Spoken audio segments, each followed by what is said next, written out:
All right, so um, excuse me. So as I was going through the internet, I saw Ian was live, and I wanted to take a look in at what he was talking about. Because I mean, you see this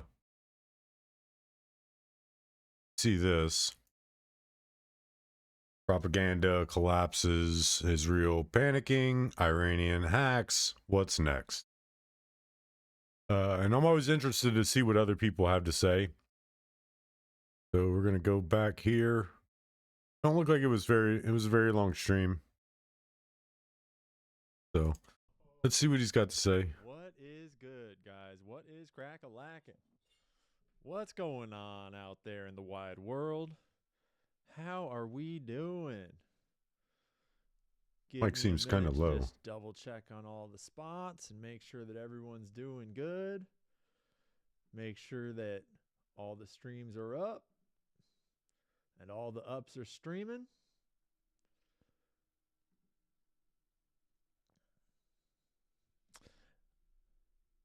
Is it time? Oh, it's time, baby. It is time. Yeah, we're just I figured it's Saturday and it's time to party. Right? It's time to party. Because Thought I why had not, the eh? Why not? A lot is going on. A lot's coming out about the files. There's a lot of propaganda spewing in every direction. thought for sure my we volume ain't got controls time for a day off, I suppose. We ain't got time for a day off. If you're on YouTube, you may have noticed that I turned super chats off. I talked about doing it last night, and today I was like, yeah, you know what? We're going to do that. Because what we're going to do instead tonight, once we get this show on the road, is we'll do the main show on all platforms. We'll stream it to everybody. Everyone can watch, except for Facebook, apparently, because something's wrong over there. Fuck Facebook. There's 0 people on that. Something clearly is broken about my Facebook account. I haven't logged into it in months. That's Facebook in general. I had to create a whole new account just to do but reels. What we're going to do is we'll do the main show, and I got a bunch to roll through, and we'll roll through story by story by story. Plus, what is it? Is it like it's... Oh, goodness. Super Bowl is tomorrow, right? That's not today. It's the Olympic values of truth. Okay. This man's house. Realized the so the first thing so I saw he was getting into was, but I guess somebody homegrown, if you will, is running for governor, I think. Governor of Idaho. I guess it's a grassroots Christian guy. Which brings me into my first thing is, it's not something I said in his chat, but I mean, it is a reoccurring theme that I seem to, I mean, the chances of running into somebody that's very religious and speaks their religious truth is very high. Almost everybody in the world nowadays is some form of religious.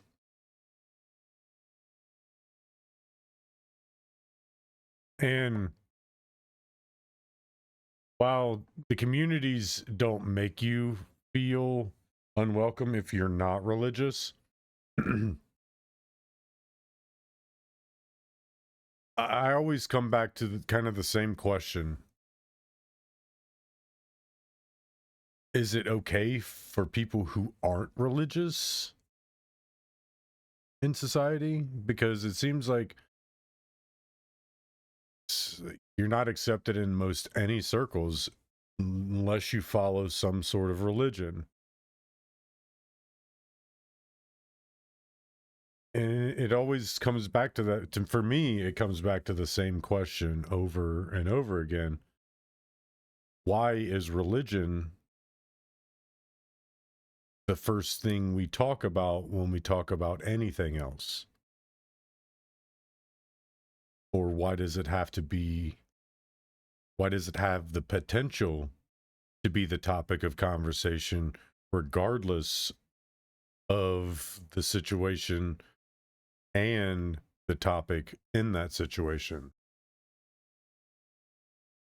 It always makes me wonder what is what are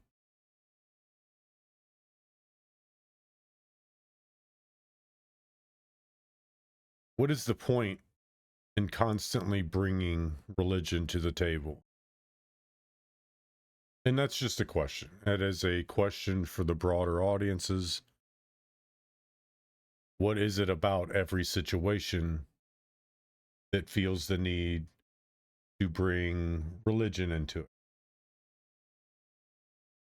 Because for me, it's religion is it is a spiritual thing. It is something you follow when you seek that type of spiritual guidance. But I don't feel it belongs in every conversation. That always goes back to I don't knock people and their religions. I knock the religions and their people. It's because it's everything can be mocked. Everything can be mocked. And to say that things are safe from being mocked is it's hypocritical. It's hypocritical.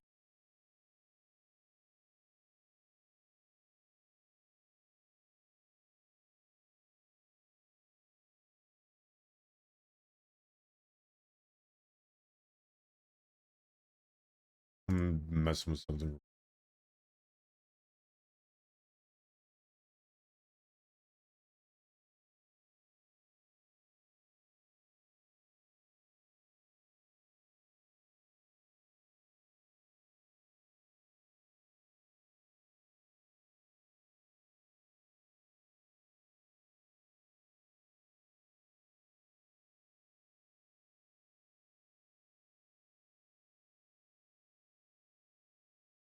Gotten kind of intuitive in their window adjust.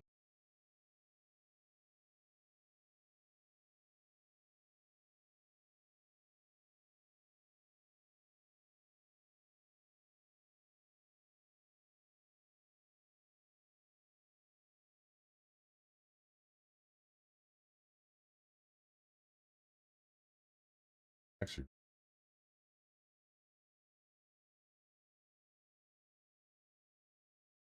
wanted to adjust chat windows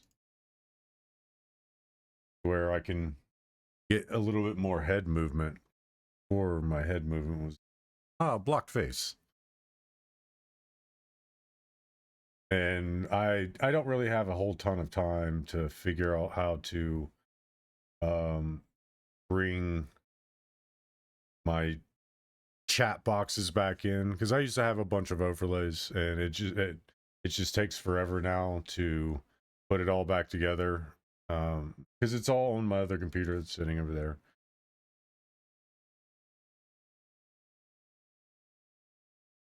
Yeah. So what I was saying about religion is I don't have a problem with it. I kind of mock it and enjoy the comedy aspect of it. I don't overly believe in all of it.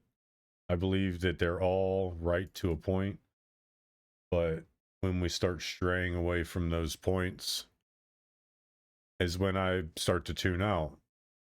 So if I was to be any religion, it'd be all the religion. Doesn't matter. They're all right and they're all wrong. How it is, just in real life. We want to be right about the Epstein files. We want to be right about our government and the most powerful people in our world being some of the worst people to be created. But there's a chance we might be wrong.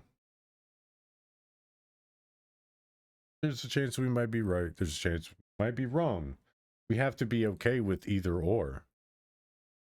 And that's where I've been bringing myself to over the course of the 20 years. While, yes, I do get overly celebratory and saying, ha ha ha, I'm vindicated. But I also, at the same time, will pull back and say, I'm okay with being wrong about it all.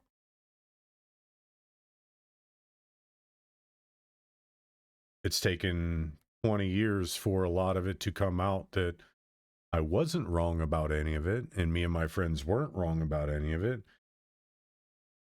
And while my aunt does take it a little overboard, and her husband take it a little bit overboard, it's not for me to tell them to pull back, to put on the brakes, give it a rest. I'm glad they both, I'm glad they both slowed down and ultimately don't bombard Messenger anymore.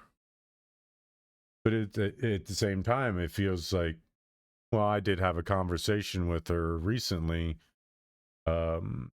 recently as in over the summer, about it and how she pulled back. She pretty much acknowledged what made me and my friends pull back.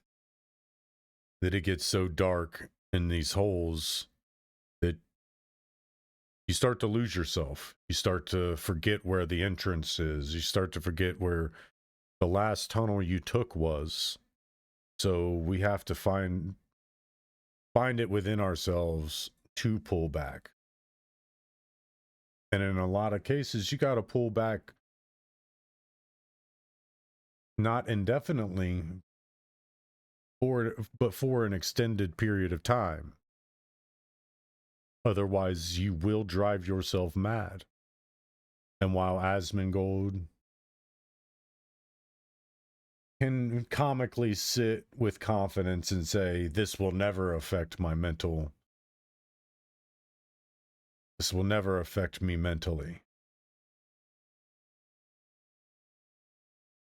I will say there's a lot of truth to that, but there's a little bit of falsity, a little bit of untruthfulness. Because to say, I will never be affected by this, is to say you've put up all the mental barriers needed to only ever look at it non-objectively. To be able to always and forever keep yourself mentally separated from the implications of it all. And while being 35, 36 years old, you've already built your mental barriers over the course of your life. But even as an adult, my aunt and her husband, my uncle Herschel, are now seeing is that even in your more matured mind, these holes, these rabbit holes that we dive down into, can darken your bright days, can make you forget that there was an entrance. Because who's to say his mother didn't start diving down into rabbit holes when she was 35, 36 years old, when the things that her mother and her father or her aunt or her uncles were saying didn't start to ring true in reality. Who's to say she wasn't 30 plus years old? Who's to say she wasn't in her 40s? He would know more than most, but he would also not know what led her to that point. This is why I say don't discount the people that you deem crazy. Unless they're walking around licking trees, their armpits, they don't really look at them as they're crazy, as though they're crazy. It does you a disservice, it does them a disservice, and it's a 100% injustice to you both, because people like to do what they like to do. That's embellish things, and that's embellish them not for malicious intent, but for dramatic effect.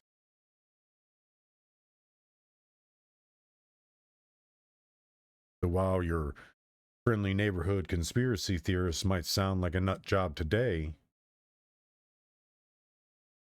might sound like your preacher or your pastor tomorrow, depending on how the news sways.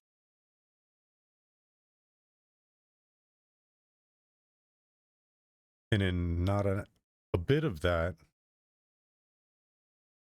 are there a religious implication in it?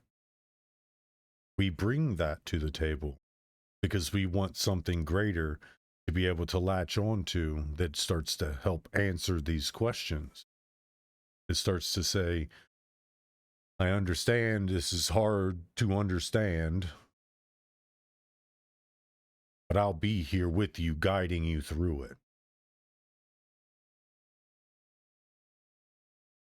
Obviously not literal, more spiritual and metaphorical.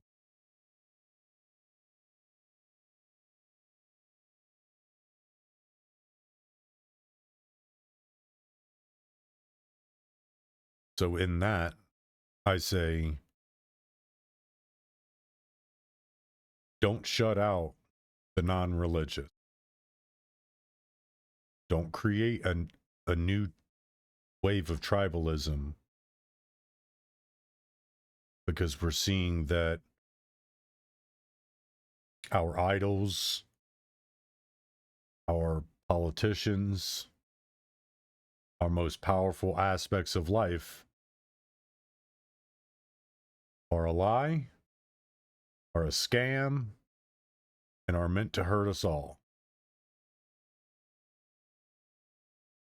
Because when we start reverting back to baser instincts, we start to rescind the mutual agreement between safety, security, and naturalistic free will. And when we break down the barriers between those two things, it will be really, really hard to regain a semblance of civil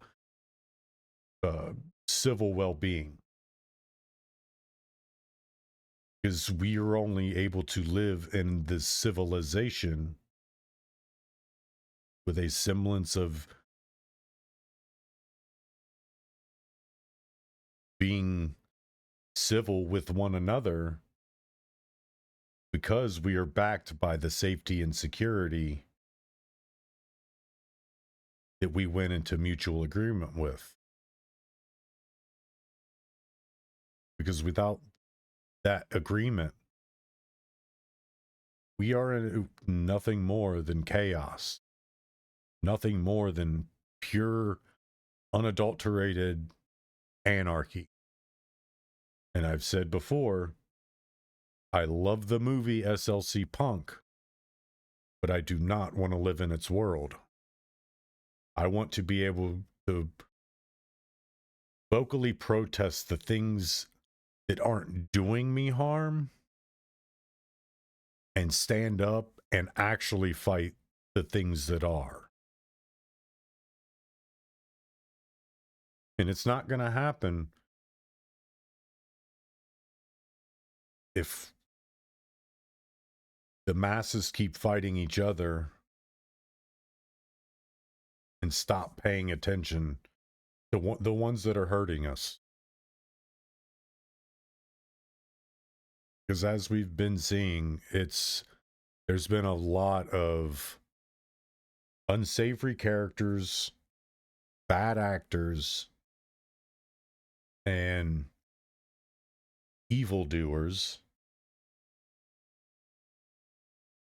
doing everything in all of their power, and with all their powers combined, attempting to create Captain Planet. but the evil version, the one world government version, the version that Albert Einstein theorized in his book.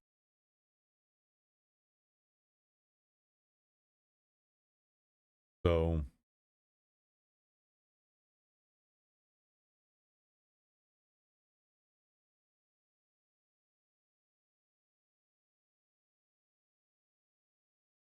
we're all in this together. We really are. It is really us against them. You know, I know, he knows, everybody here knows. Nothing will come of any of it. Nothing will come of DK's death. Nothing will come of any of it.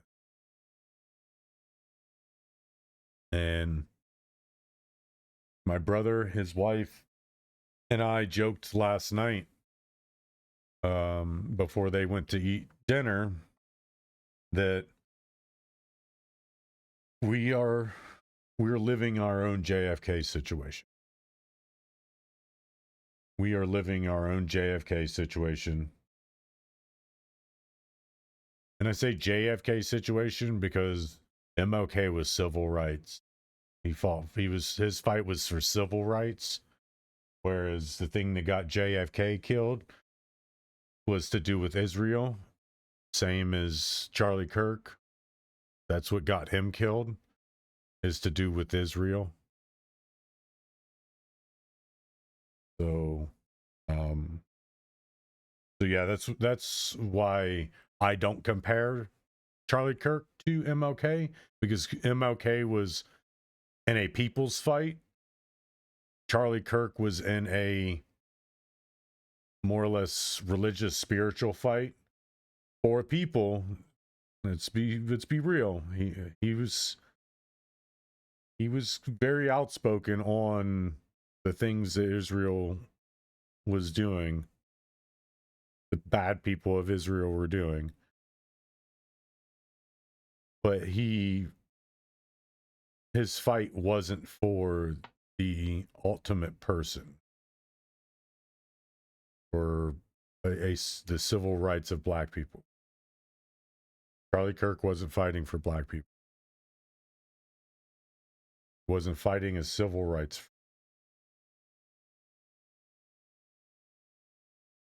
Which makes even more sense why MLK was like, you know what? We've been fighting this fight. We gained so much ground. Shoot. Let me kick off my shoes. Get comfy.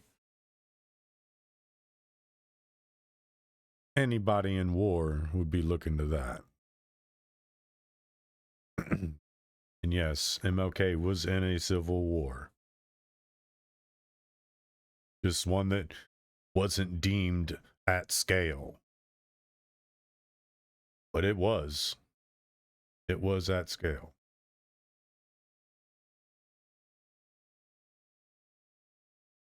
Again, Charlie Kirk and JFK. This is what will happen in 60 years when there's a new Gen Foxtrot generation taking presidency. They'll go and declassify the Charlie Kirk files, along with hiding Epstein the Seventh's co-conspirators and Ghislaine Maxwell the Fourth's sex trafficking ring. It will be a perpetual state of hiding and covering up heinous crimes.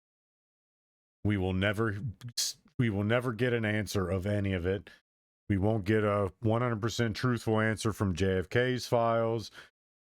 We won't get anything but a jaded FBI attempting to crush somebody's character release for MLK. We won't get a full real story, whether believable or not, of Charlie Kirk. We won't get any real truths and stories as we would like them.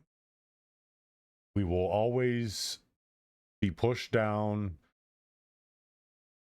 told, why are we still talking about this? It was just a hoax. My opponent hoax. It was some foreign government. We won't ever get truths about this stuff. So let's get back to the entertainment. I didn't know that yesterday was the day. What was the day, Ian? What was the day? Last night. Oh, here we go. It was a packed house at the Old State Saloon. Old State in Saloon. Eagle, Idaho. Oh, somebody coming in with something. Here, let's get a little bit of audio in here. Thank Let's you, get a little bit of the Juliet. vibes in here. Let's get a little bit of the vibes. Juliet. If you are familiar, oh my gravy, Ian. if you are familiar with the Old State Saloon in Eagle, Idaho, Eagle, shout out to Idaho. the Old State Saloon. I wonder if he's sponsored. Probably not. This bar is He's one probably of the not. most patriotic. It's one of the best Looks all places in all of America, honestly. Not just for its patriotism, not just for its godliness and goodness. I didn't not say just it for was its all white because of its patriotism. You think only patriots are white? No.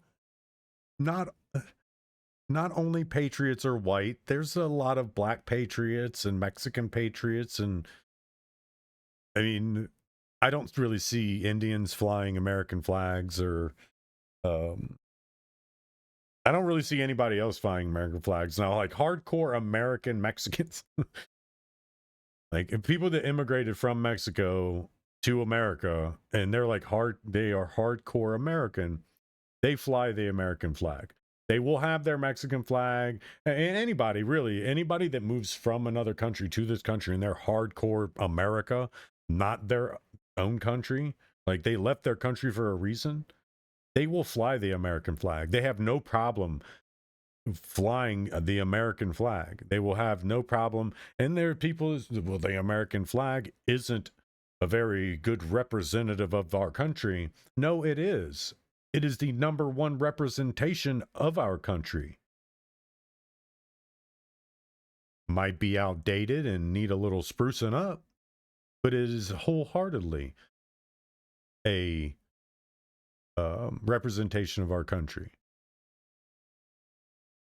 But not every saloon is all white.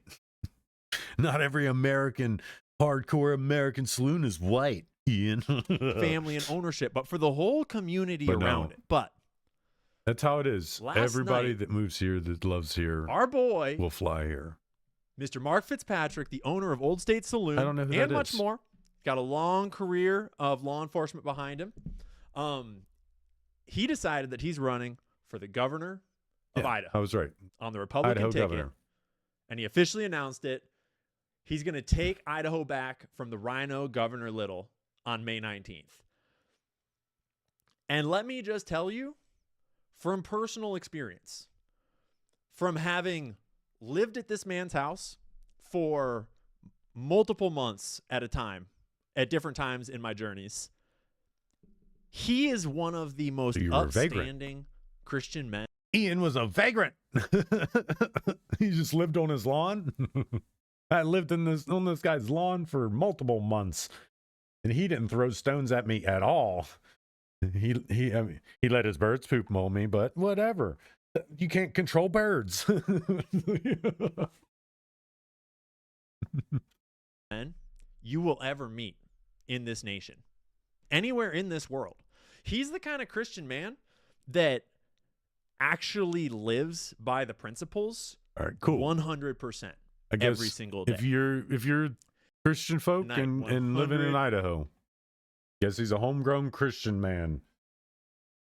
Check out his policies, see what he's about. If he's makes policies for people and not for corporations and business and fattening the pockets of investors and donors and shareholders and profit margins, then yeah, give them a go.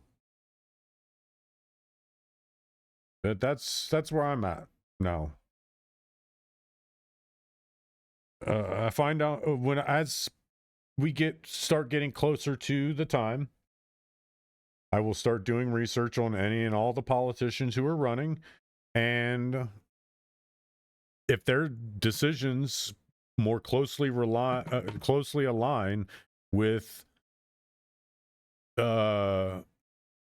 corporate interests, foreign interests, not America interests, and that's not going to be just within this little scrunched up bit of time. No, I'm going to elongate it through their entire political career, because we don't get to go back to Joe Biden years in his early days of politics and see how bad he was as a politician and say, nah, he had to have gotten better, even though literally you can look through his entire political career and see he didn't get better. Absolutely no way he could have gotten better. So, and that needs to be done for everybody. And if you're running for the president of the United States, your policies as any aspect, like, yeah, it'd be good to have somebody who thinks like a president but has never been in politics. But until we can get our country back on track, we can't afford to try a new recipe. We got to go with a recipe that we see's been known to work. It doesn't have to be the best thing, but that's why salt's at the table, pepper's at the table. If you want any extra seasonings, you bring them to the table. We can't keep trying to meticulously season this dish for everybody. It needs to be seasoned for everyone. And when you get your portion, you can season it how you want. What that means, once the president is in place and the president starts to put together the trickle-down effect of politics in the newer government, the government that's not diddlers of children, don't attend $75,000 pizza and hot dog parties,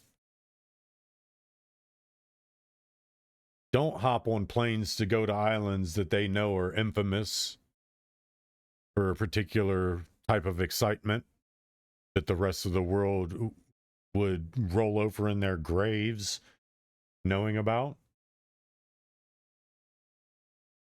When we get an actual government into place,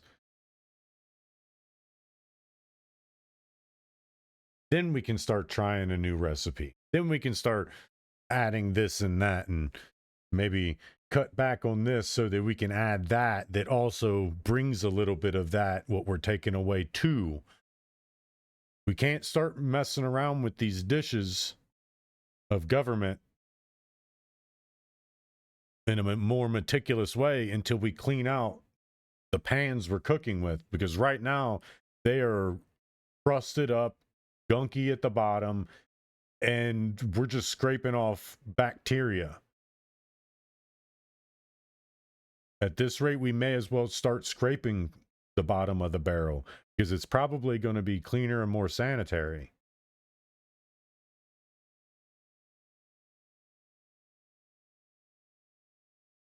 So if that's what he's about, check him out. On to the next one. It's all been tying back to Russia. Oh. And now let's get on to the news. This is going to be a bit of a scattershot night, peppered with a bunch of themes. Themes of schmanicmelia, themes of human trafficking, themes of the Epstein files, themes of Everything in the world tying back to the same damn issues. Mm-hmm. And in case you haven't been watching the news, in case you haven't been, doing your due diligence to be an informed citizen, it's all been tying back to Russia. The case has been solved, folks. Jeffrey Epstein was officially a Russian spy. It's all over the news. No way. It's all over the world, actually. Russia? From the Washington Post. No Epstein way. built ties to Russians and sought to meet Putin. Files show. Oh. But one article wasn't enough. You got some slanting to U.S. do. News. Kremlin dismisses Western claims that Epstein was Russian intelligence asset. Reverse psychology. Newsweek. Was Epstein a Russian spy?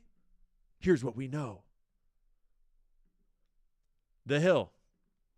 Kremlin on claim Epstein was Russian agent. Let's not waste our time. France 24. Daily Mail says Epstein's sex empire was honey trap directed by the KGB. So I'm going to make a prediction. LBC. Former MI6.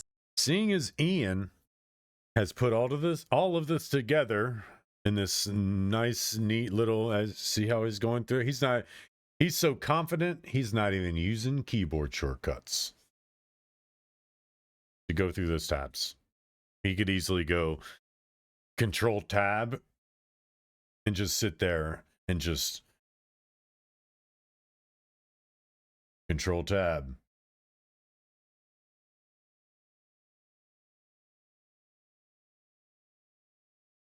That confident. So I'm going to take a guess and to say they're all lying. They're all lying. There's no way. No way Russia is behind everything again. Oh, Russia. Why can't you guys just not? So let's keep going. MI6 spy insists Jeffrey Epstein was recruited by Russian organized criminals and likely had compromat on Trump. Notice that this former MI6 spy is Christopher motherfucking Steele of the fucking Steele dossier. Oh. There is no level of shame that these people are capable of feeling. The fucking dude that the Steele dossier is named after, that was at the heart of the entire Russia collusion hoax with Donald Trump. Motherfucker! His eyes. He's like, yes. You said it, brother. That was well proven to be a bought and paid for hoax, paid for by the Hillary Clinton campaign, built off of complete bullshit. And it's funny though. Christopher Steele said he believes Epstein.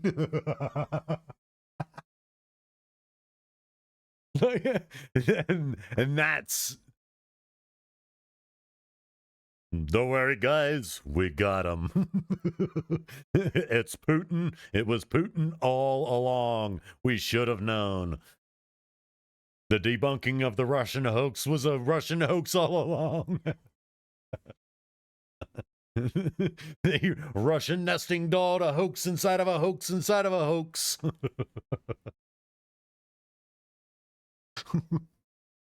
Sources that had no access, that had no idea what they were talking about, just cobbled together, parroted by people that knew that it was hollow bullshit. That man, Christopher Steele, is really trying to play the same card again. And it's because he still works for the same people. Yeah, what's up, buddy? And they're not very creative. Yeah, we're making fun people. of internet. France 24, Poland to probe Russia Epstein links. PM Tusk says late billionaire was likely a spy for Moscow. So this is the prime minister of Poland is getting in on the action. He was likely a spy for Moscow. Russian actors behind smear campaign to frame Macron in the Epstein files. Euronews. Epstein's Russia connections explained. This is from the Kiev Independent. The Kiev Post. Epstein labeled wealth manager for Putin in FBI documents. Records suggest meetings. So you notice we're doing media from all around the globe. But don't worry. There's no cabal that controls global media. The mainstream news isn't controlled. You're right. It's United not. 24 Media. That was debunked.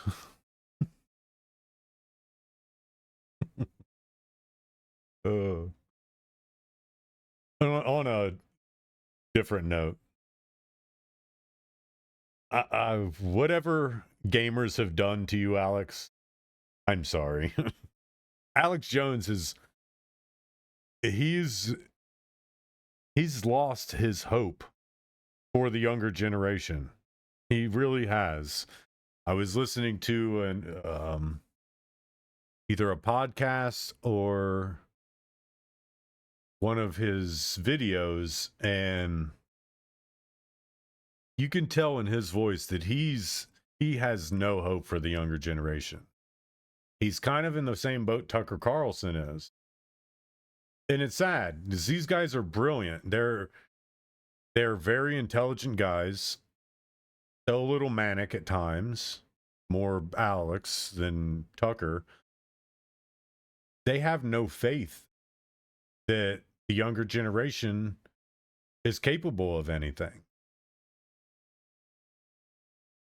And I'm not going to throw it into their face like, well, look at what your generation has done and allowed it to happen for more than our lifespan. I'm not going to throw that back at them. But it doesn't help when we have the biggest streamers in the world, the biggest content creators in the world, who are only poking fun and not bringing credibility to the conversation. They're just poking fun at it. They're mocking it. They're saying it doesn't bother me.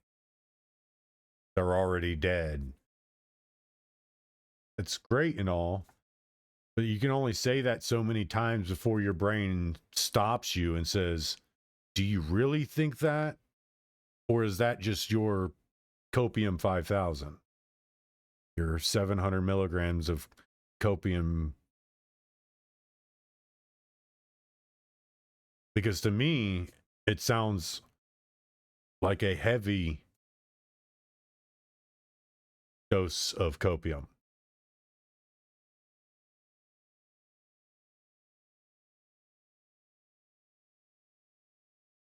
We need to get everybody on this conversation. And not to prove to the older generation, no, we can handle this. It's to do it for us. To do it for what we are going to be inevitably leaving behind. Because while the people that are ahead of us that are doing all of this and have no shame in doing all of this, we see that they don't even care about their own children and their own legacies.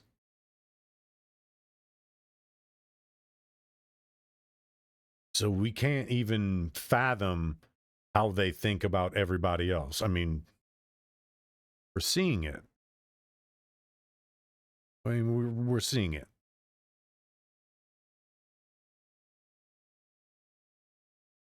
So this is what I mean by apologizing for the gamer community, because our mocking is kind of going into the realms of not caring, or making it seem as though we don't actually care.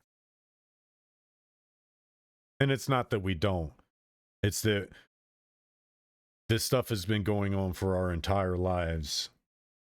And before we were alive, before our parents were children, before our parents were even born,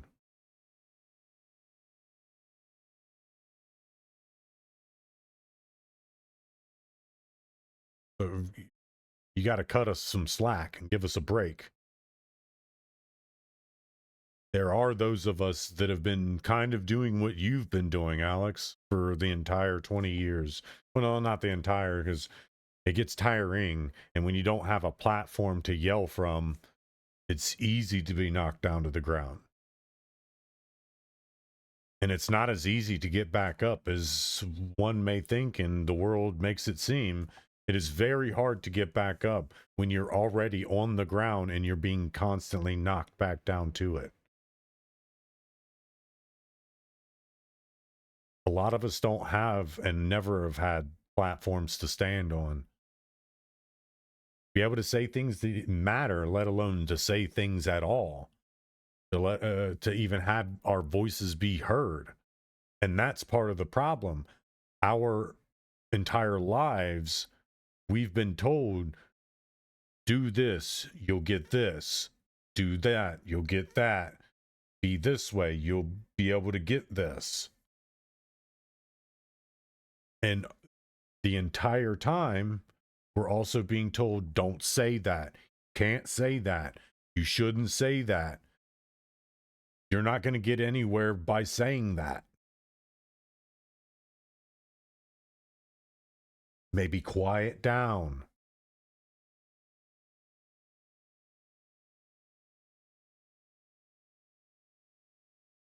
Muzzle's been wrenched really, really tight.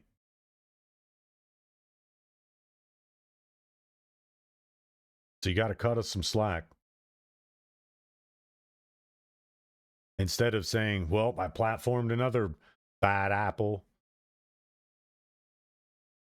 Same with Baron Coleman. Yeah, you platform bad apple. Whatever. You do what you did in crediting them. You discredit them. You show why they don't deserve the credit. And you move on to the next person that has a voice that sounds like it should be platformed to bring in a greater audience. To be shown, to show the world that there are other people just like you saying the same things you are, who look nothing like you, who live no life like you do.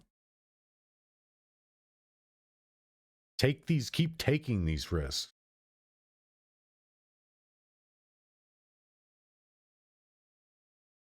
I mean, what's the harm? What's the harm in platforming somebody? They turn out to be a bad apple. Pick the apple, throw it away. Some wild creature will eat that apple, even though it's bad. Well, that's poisoning. If wild animals were dying from bad apples falling from trees, then you'd see death all around every apple tree. But no, humans gather under them.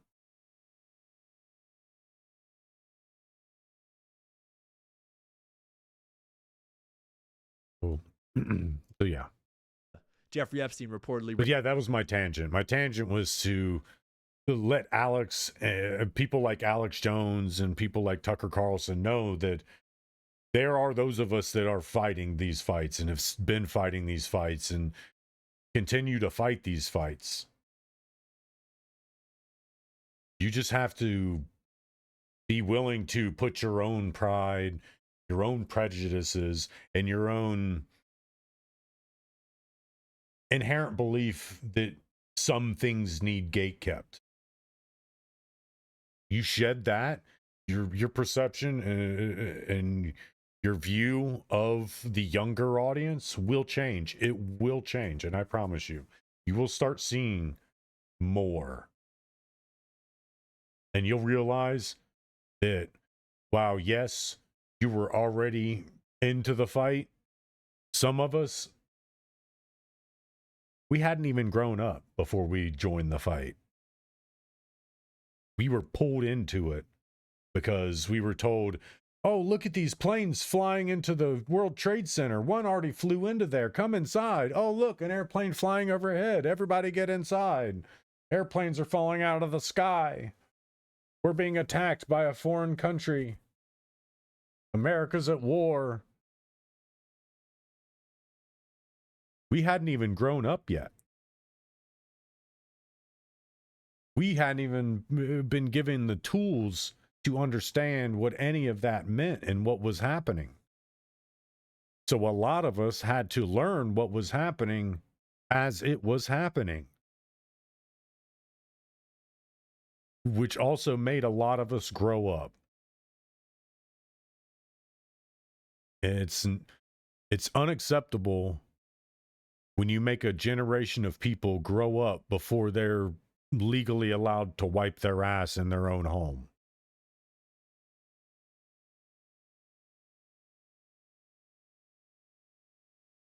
And that's what's happened. That is what has happened to us.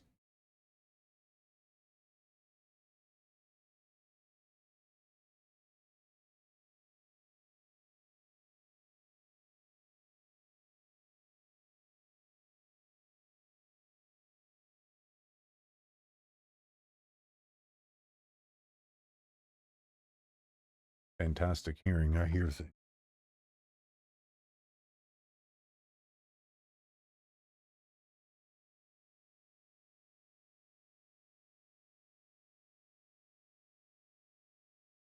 He knows it too. He knows when I go silent, I'm listening for him. But I got to use the restroom anyway. Hold these thoughts. We'll be right back after these messages. Oh. I actually do have commercials that I used to create when I did TikTok videos on my old account.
Split the floor, man.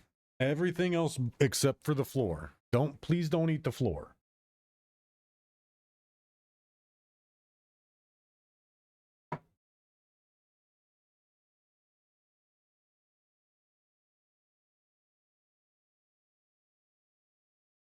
All right. I have to put my screen up.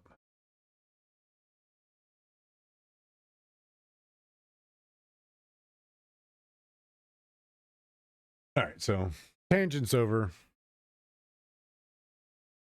I see you, man. Please don't eat the floor.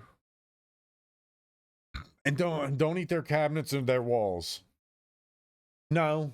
Can we not eat the walls? I just asked you not to. It's like,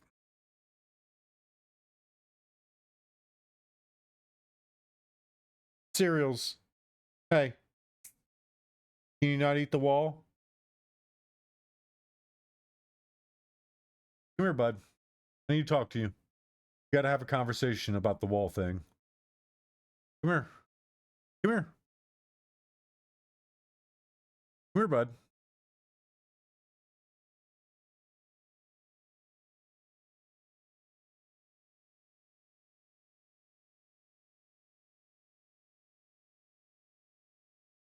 So yeah, we need to not do the wall thing, bud. And, yeah, it's all fine and dandy and great and all. I love you and your adorableness. Grab it. He tries to be so delicate with taking things out of my hand. That's one thing I guess when you go and rescue a rabbit, they're in their mind, they still view them kind of as like maybe still a wild creature. But I've learned with him, I can hand him food. I can literally take food and hand it. I can put my hand right up in front of his face. I can scratch his nose. I can go right down on the side of his cheeks. I can pet his backside. I can go all the way down his back and scratch his little backside area, his little butt.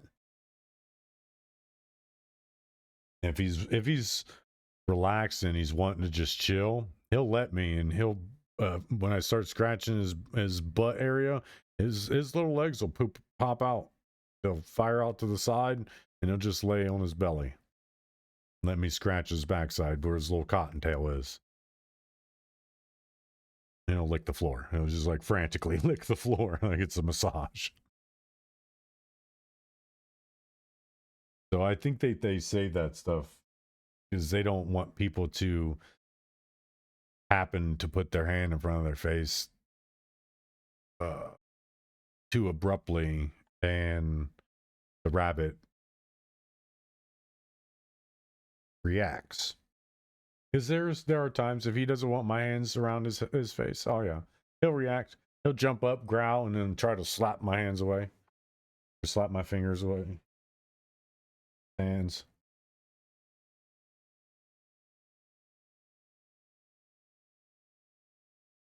But I just take that as he just doesn't want mess with right now. He's irritated and he just doesn't want bothered. So I don't bother him. Leave him alone. Let him do his thing. So ran Kremlin's largest honey trap and blackmail operation. It's funny. Exclusive. You see this we stuff. reveal all the evidence buried in millions of DOJ files that show pedophile Epstein was a Russian But we're working on it, guys. We're working on it. From Radar we're trying. Online. Independent. You just got to listen to us. Radar Online. Before we get into Ben Shapiro. Oh, goodness. Just note.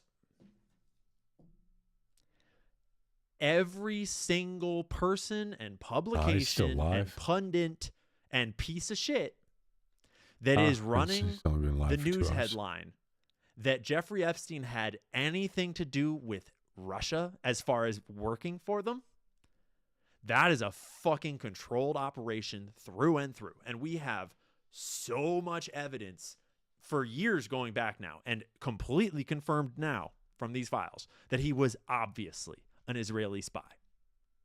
All the way from his handler being literally the ex-prime minister of Israel, the ex-head of Israeli military intelligence, the guy that recruited him, the guy that visited him on a regular schedule, that stayed at his apartment, that was flying all around the world with him to do intelligence operations in places like the Ivory Coast, places like Mongolia, places like Syria, that was emailing back and forth about tech startups and tech deals and Israeli investment firms. But it's funny. We're getting Russian. This is Russian collusion hoax 2.0.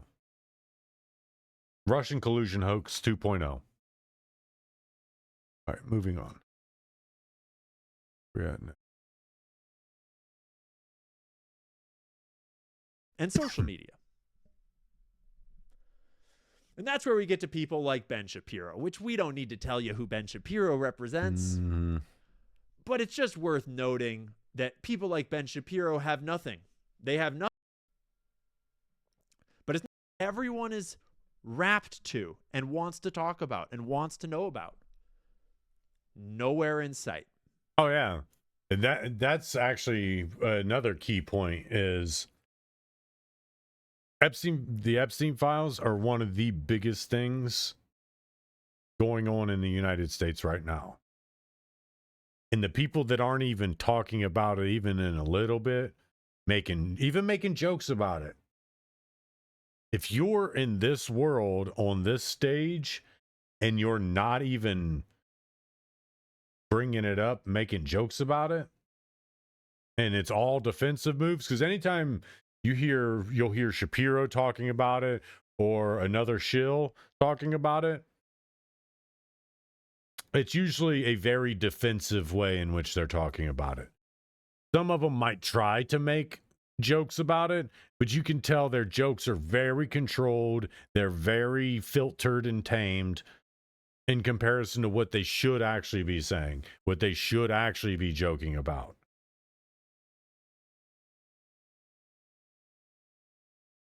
Like if you're a pundit, this is obviously affecting both sides of the line. You should still at least be talking about your enemies that are popping up. Because they're there. They are there. But they're not there because they're not enemies. Because they're in the Epstein files. If you're in the Epstein files, you're not an enemy of Ben Shapiro. You're someone that Ben Shapiro will try to protect. Which is why he has done no coverage, zero coverage of anything Epstein files at all. Not a bit of it. So it kind of tells you, if you're a pundit or a commentator or something with politics and you're not talking about this, what are you hiding? Reminded me of a commercial. Capital One. What's in your wallet? But a whole bunch of lefts versus rights, a whole bunch of browns versus whites. I see what you did there. Left versus rights, black versus whites. A whole bunch of culture war and division of the plebs. It is wholeheartedly culture war and division. But it's not just social media people. It's literally the UK Parliament. But yeah, that's kind of what I was wanting to go through on Ian. Because, yeah, it's become a lot of just straight up denying the facts and deflecting the conversation. That's all it's been since they started releasing. And it's one of those, well, it's all because it's a distraction. Like Trump said, the Epstein files is just a distraction. So it's been a distraction since 2019. It's been a distraction since 2014, 2009. I think it was Epstein was first arrested and convicted.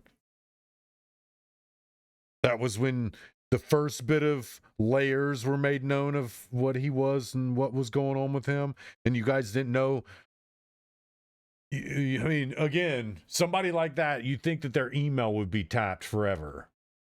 Like, you think that a dude like that being convicted, even in a private court,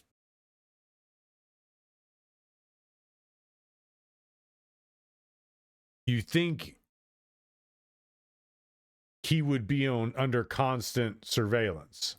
Because I'm going to do this off screen real quick.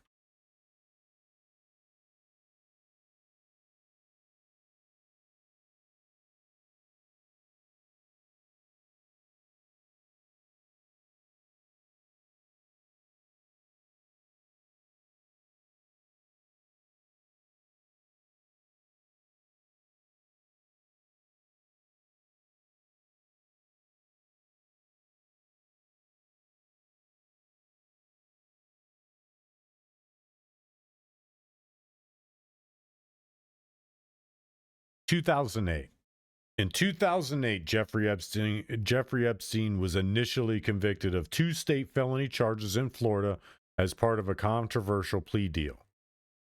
1, solicitation of prostitution. 2, solicitation of prostitution from a person under the age of 18. So it was already known in 2008 that he was guilty of sex crimes against minors.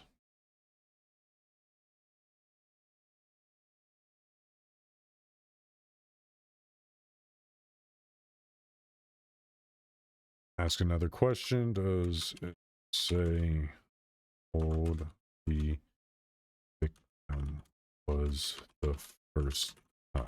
Because it might be it might seem like oh my god, you're stepping over bounds. Okay.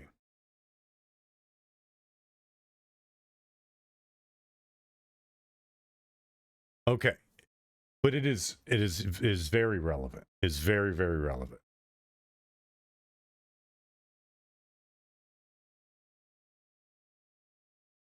In this case, I'll see if I can pull it over and get okay. This is what we're reading. The initial conviction was here. 2008, 2 state felonies, solicitation of prostitution, solicitation of prostitution under the age of 18. You go down here. I mean, this is semantics, technicalities, information backed up by the sources. While 2008 conviction stemmed from a Palm Beach police investigation that began with a 14-year-old girl's report, the specific victim named in the guilty plea was 16 years old. So he was already going down the ladder of age. Pre-2008. So you can't tell me that in these circles, a billionaire, even with this hidden record, isn't known by government officials, by anybody, enough to say, we need to keep an eye on him. We need to make sure that we know all of the emails he's sending, who he's talking to. Somebody doesn't do this to a 14 and a 16-year-old and get let go. And what was and again, I never really was the plea deal ever scrutinized. Why the plea deal ever scrutinized? Yes, the 2008 plea deal, formerly a non-prosecution agreement or an NPA, has been extensively scrutinized by the media, federal courts, and Department of Justice.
What was it, 12 to 18 months in the first place?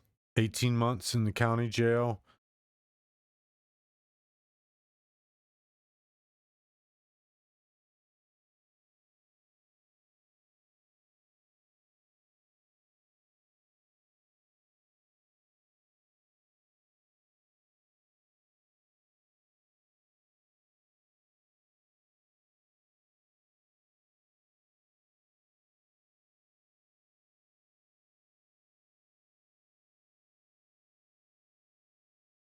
I know I spelled it wrong.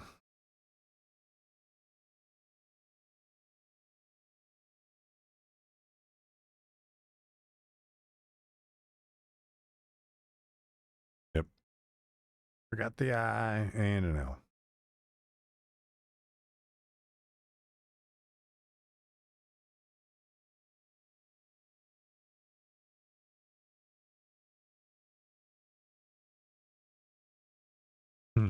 I'm answering my own question right here. Who committed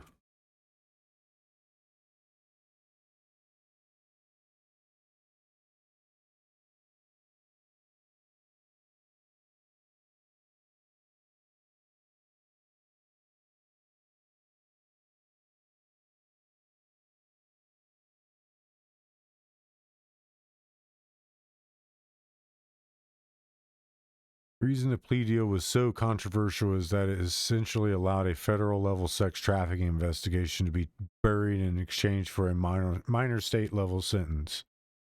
The deal was negotiated primarily between Epstein's high powered legal team, which included Alan Dershowitz and Ken Starr, and Alexander Acosta, the U.S. attorney at the time.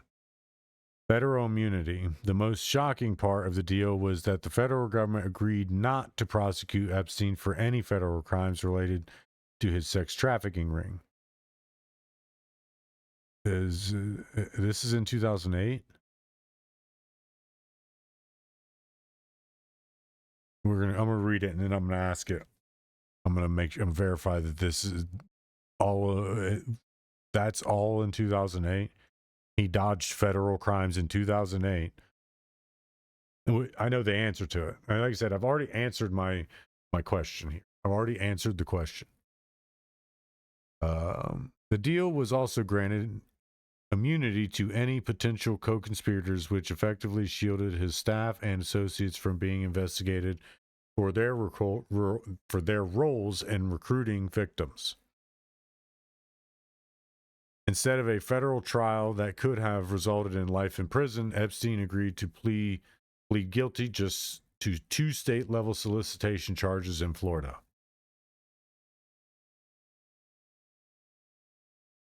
So he was already being investigated for a sex trafficking ring in 2008. Again, this is why this is so important. Because he wasn't just investigated and convicted of solicitation of prostitution and solicitation of prostitution of a person under the age of 18. No, he was under investigation before that. Those were the 2 charges that were accepted. But he was actually being investigated for his part in a sex trafficking ring. That's what I'm going to ask it once I get to the bottom. But we got to read. Might answer the question. In the U.S. legal system, jail is typically for short sentences, usually under a year, or local offenses, while prison is for long-term felony sentences. The 18-month cap, because he pleaded to state-level solicitation rather than federal sex trafficking, the sentencing guidelines were significantly lower. The deal significantly stipulated he be held in Palm Beach County Jail rather than a state prison. This allowed the sheriff to grant him work release.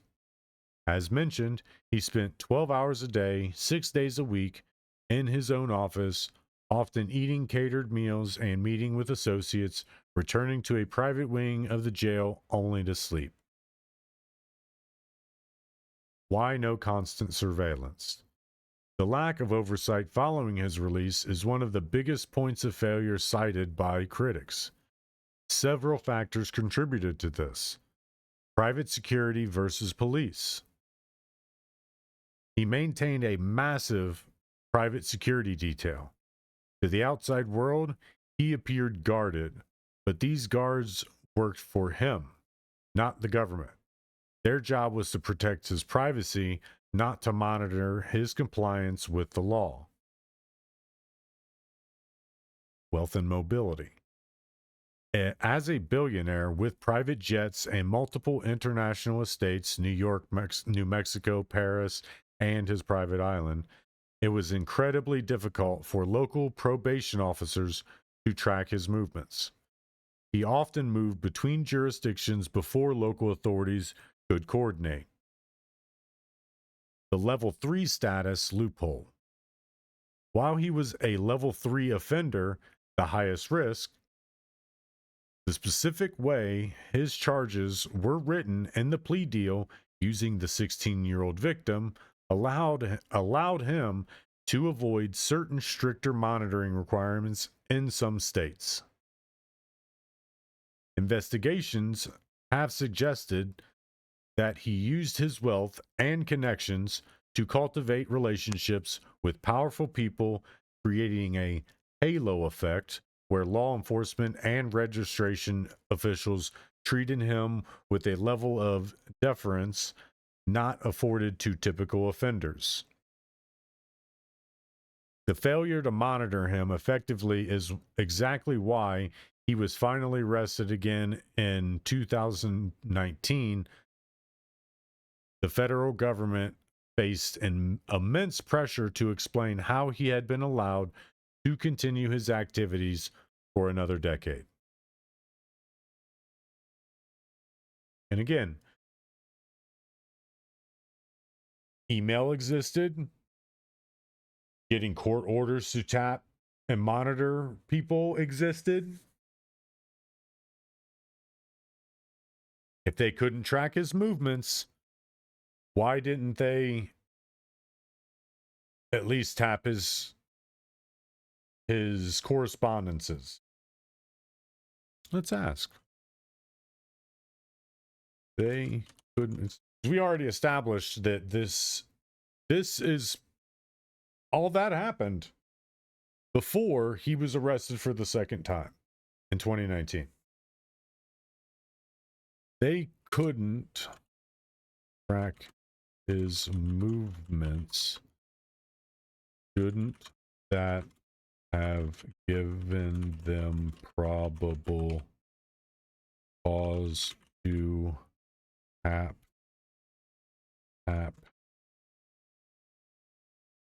his email or telecommunications?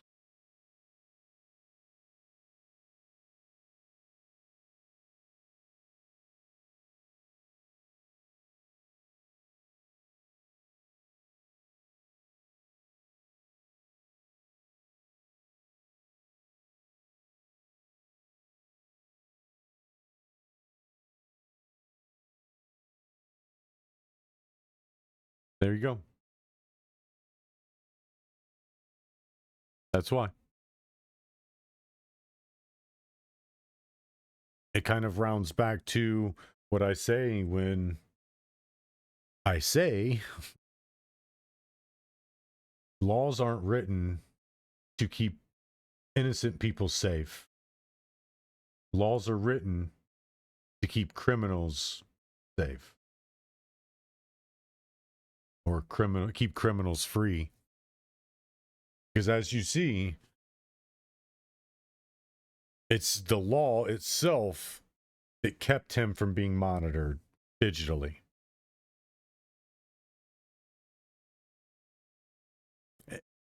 It's considered a last resort. When someone has committed a crime like that, a level 3, the most serious, that should automatically trigger monitoring. That should automatically bar you from having some weird plea deal work release 99% of the days spent at home committing crimes. And he didn't need to be actively messing with kids and doing any of that to be committing crimes. No, doing all his scheming deals, helping his friends commit crimes, is still committing crimes. Is part of, like, I know a lot of people who've been to prison and been to jail and had stipulations on their release where you can't interact with anybody who you were in contact with before. Like, if they're a bad influence, you cannot interact with them again. It will break your probation. So the fact that he was allowed to do this and be protected by the law when a normal person would have gotten thrown under the jail, a Joe Schmo committing these level of crimes would have gotten buried under 15 jails stacked on top of one another.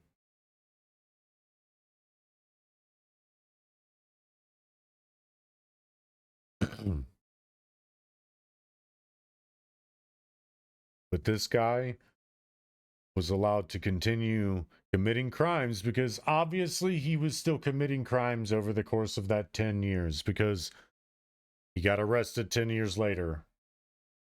No. Yeah, he was still committing crimes. Yep.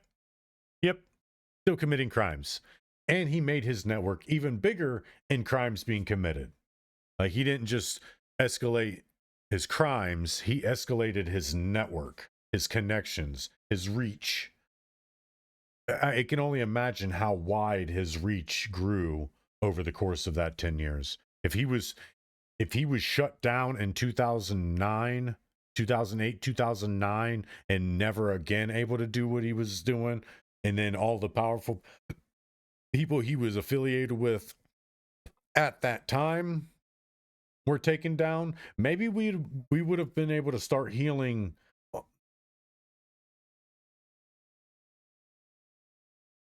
What was happening in 2008 and 2009?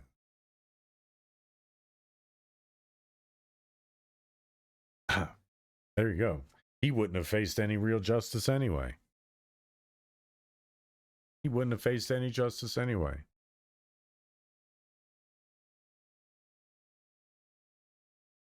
So again, this is all purposely set up by design against us, at our expense, and as a mockery of us. I know you like that, buddy. Did too. Sounded good. Tasted good when I spit it out too. It's purposeful. You do you, man. And again, we come down. Here's our citations. 15 websites were run through for this information. And again, he was able to do and dodge everything then because the law allowed him to. The laws that were written by the people who supposedly have our best interests at heart. Those same laws that, if used by any one of us, would have put us under the jail. Try to be this level of a criminal in 2008, somehow get away scot-free and not be monitored. They will wholeheartedly they will say, well, judge, think clearly now. This person is almost 100% guaranteed to go back to those same crimes. They just dodged federal crimes, judge. There's no way they're not laughing and giggling and skipping on to the car to go get an ice cream right now. And then to go ahead to do more crimes. Think clearly, judge. Boom. That person is constant monitoring.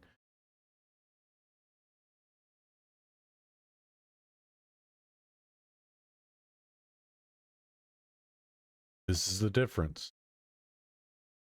He was making money for the machine, put here by the machine,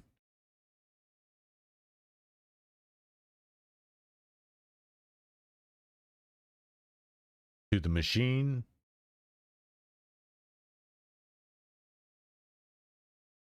he's a vital part of it. We are not. There are so many different spokes that can take our place. And a lot of those spokes are salivating to take our place. And that's not to say any cultural barriers and borders and religions and races. That is saying that everyone on the ground, the all of us, the masses, the people,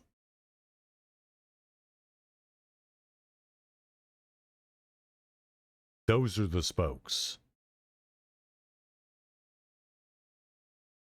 We can be replaced. The machine knows that these people, they can't.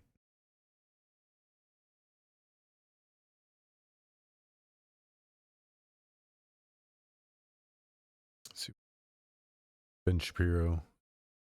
It's always fun to rag on Shapiro. But I know Ian's not ragging on him. He don't really do much ragging tagging. Dude, let's go back here. See what else we got, because the gist of me playing that. Oh goodness, knocked out. The gist of that and the reason for that is we're now seeing the Russian hoax 2.0.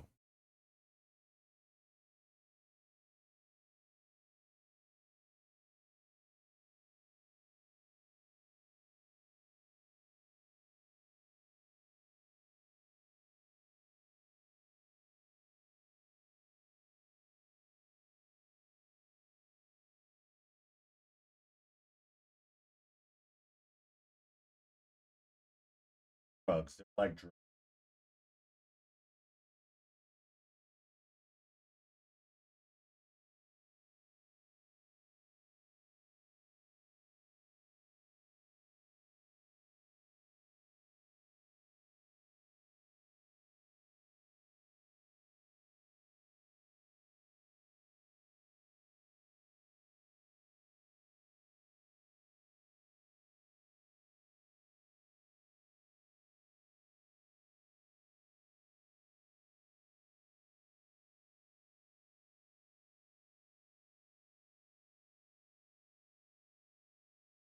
Give him some love.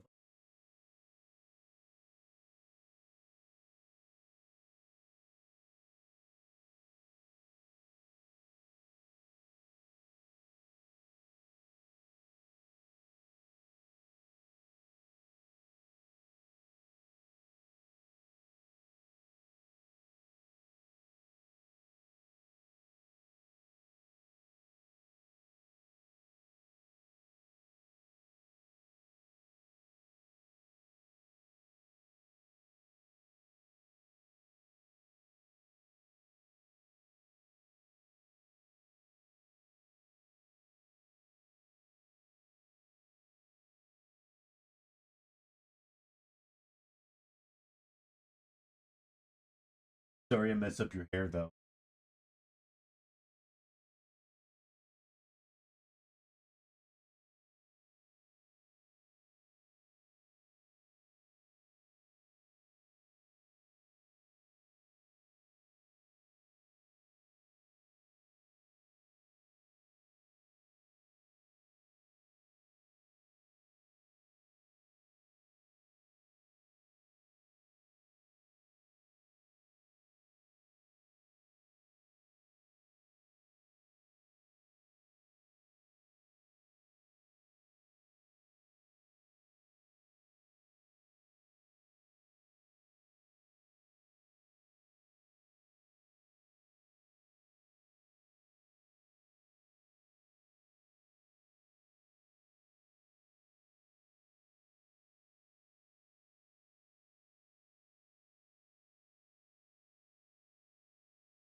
But yeah, we're seeing the Russian hoax 2.0. So pretty much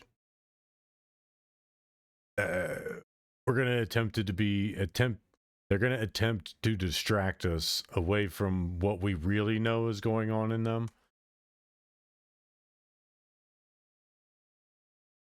That's kind of the gist of that. They're already starting their distraction campaigns.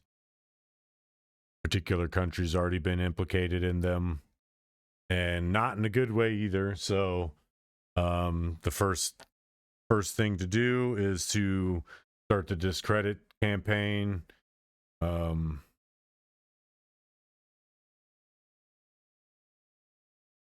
yeah.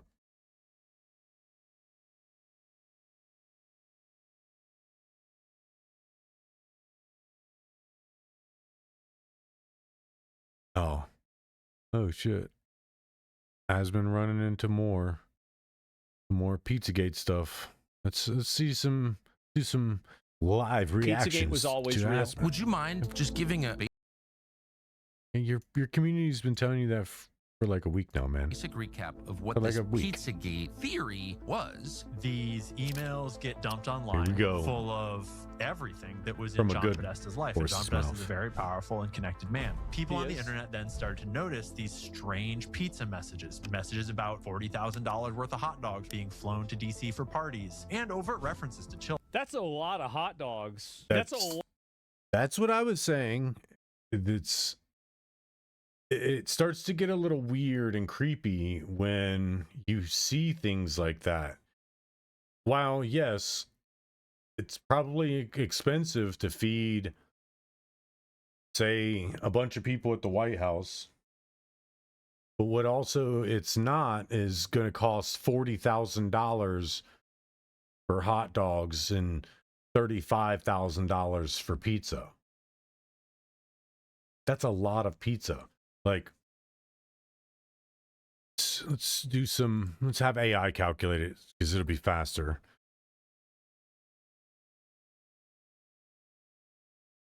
At a standard DC pizza shop price, how much would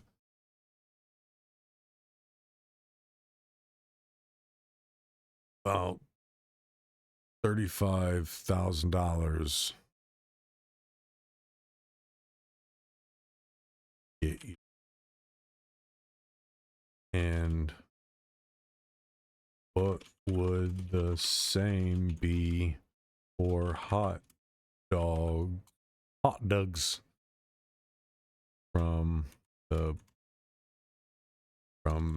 a standard hot shop in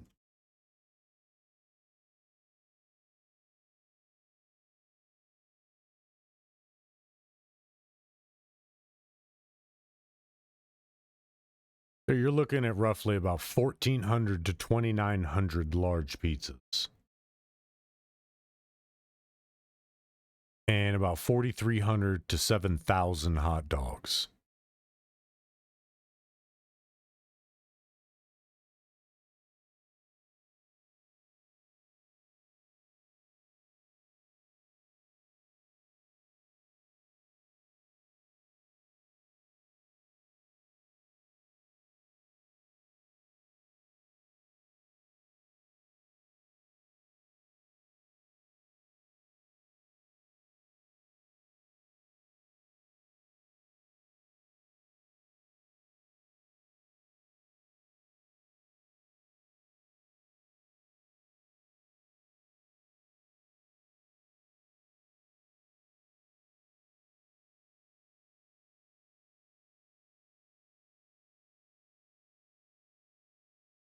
Give me an exact stadium comparison and the type event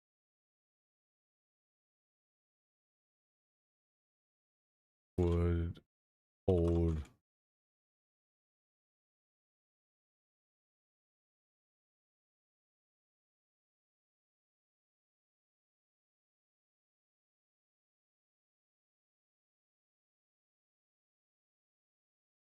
Please don't chew on the floor, homeboy. Love you.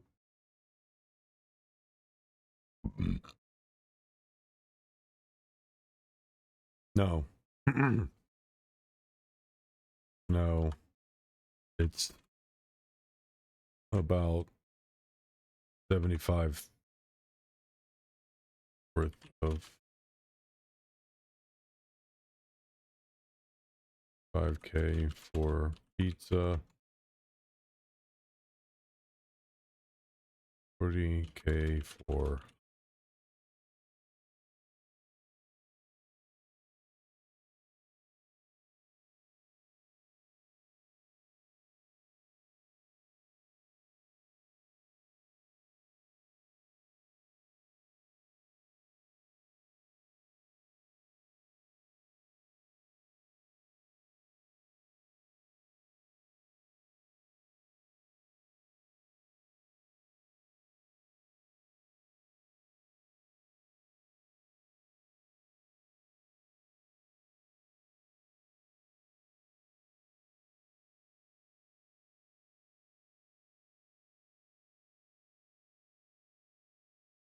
So were there any events going on there?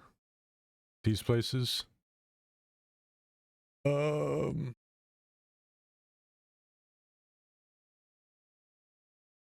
really want to dive down a Pizzagate hole. I haven't really messed with Pizzagate stuff in a while. And these are questions I haven't asked. I thought about the stuff, but I didn't really think about it this intently.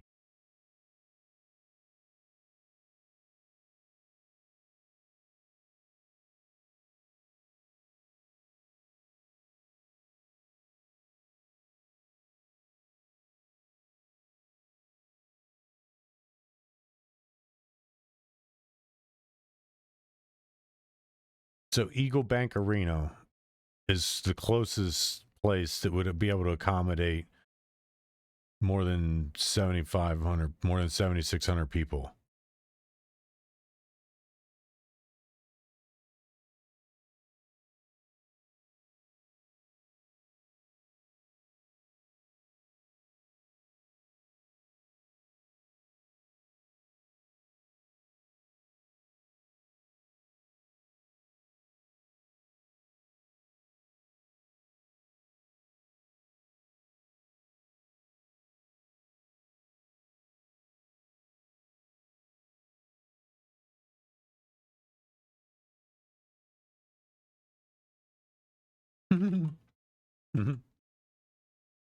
What's up, bud?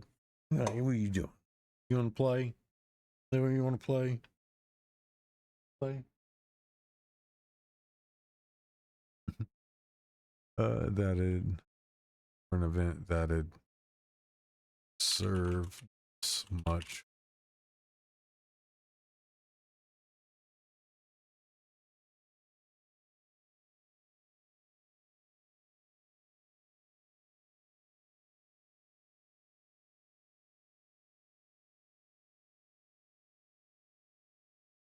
Sorry, bud. Step on your toes. Yes, the White House could host an event for 7,600 some plus people, though not inside the building itself. While the interior is physically too small for such a crowd, the South Lawn regularly accommodates tens of thousands of major traditions. So inside would not be a thing. If there was no event going on at the White House to spend $75,000 worth of pizza, worth of budget on pizza and hot dogs, then it's going on here. Because again, in order to actually accommodate that many people, you would need to go to somewhere like what did it say, All American Stadium, Eagle Bank Arena. You would have to go there. That's where you'd have to go.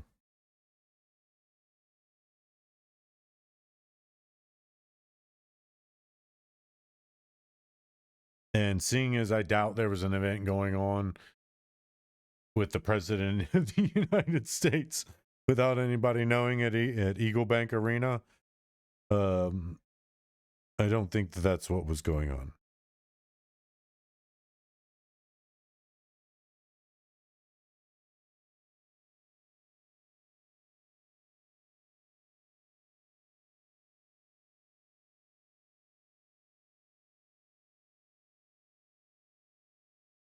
So, yeah, I mean, these are questions that were never answered, never explained, just thrown to the wayside.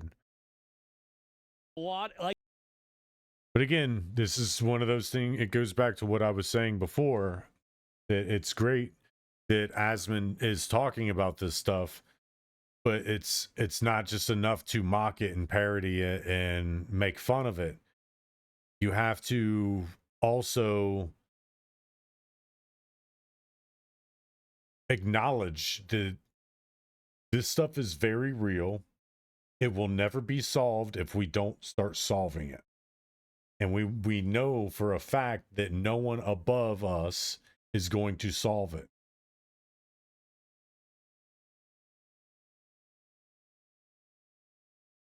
So we have to start taking their place.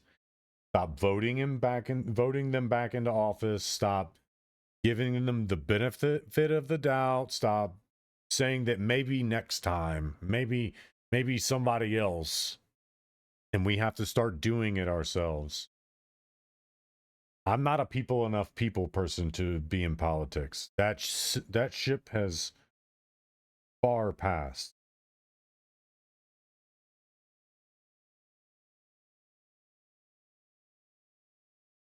there is this one old man that I watch on Instagram Reels who drives around in a car full of hot dogs, drinking and driving, gambling.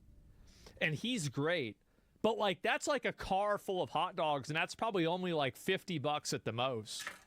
I've seen him. I like him. He's good. These kids, ages like 7, 8, and 9, will be in the pool, and it'll be heated, and they will be there for. It's like, wait, what are we talking about? This one pizza place in particular, Comet Ping Pong, right in the heart of DC. The Instagram of this pizza shop is full of very disturbing images of children. Things like children taped to tables. Things like commenters talking about rape and abuse, things like comments about kill rooms, and so much disturbing imagery on a public Instagram account for a public pizza. Again, it also goes back to why they've been trying to normalize all this. Why are they trying to normalize this? So that they can bring the unredacted files out, and everybody's like, oh, okay. They've given us so much. You're bringing down the whole industry.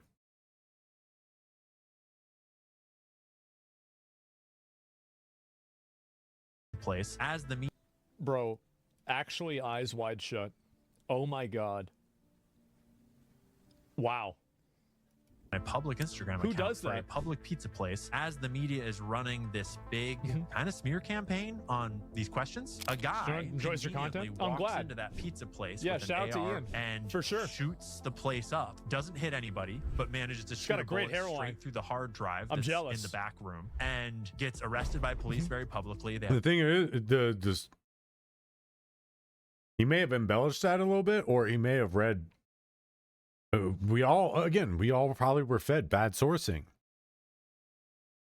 A lot of sources say that he fired a single. The report is a single shot was heard. He fired it at a door lock. It missed the lock, went through the door, hit the hard drive, and destroyed it.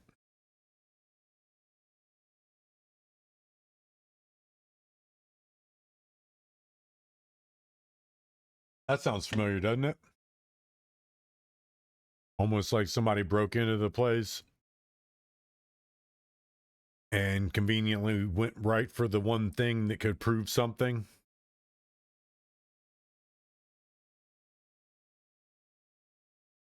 Yeah, the Minnesota fraud. It points right to Minnesota fraud. Told you. They use the same playbook. They use the same playbook over and over and over. But what they're not counting on is how vast the internet is and how many of us are paying attention.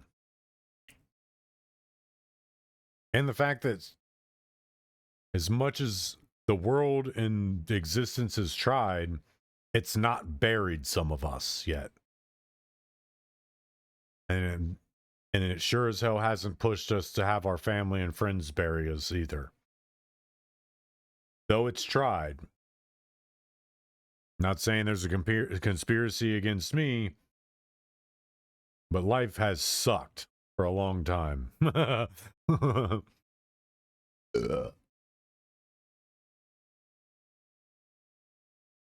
I like parodying myself. I don't take myself so seriously and don't think I know so much that I don't. Have a big photo shoot, so then you can look at it and say these conspiracy theories are dangerous, so we can censor them all off the internet because it's been debunked. Don't pay attention to the fact that the guy that owns the pizza place is the boyfriend of the guy that runs Media Matters, who is one of the primary debunkers of these things.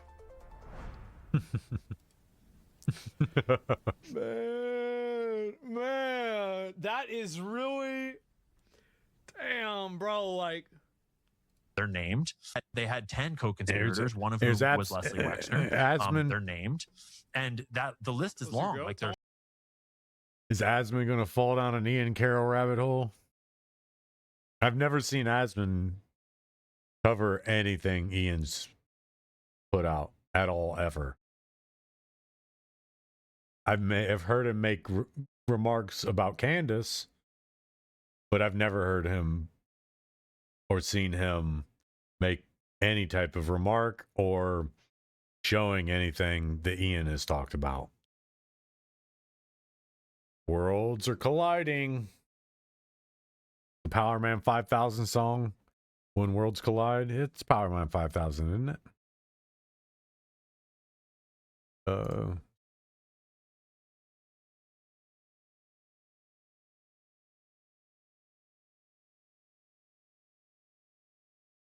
Yeah, Power Man 5000, When Worlds Collide.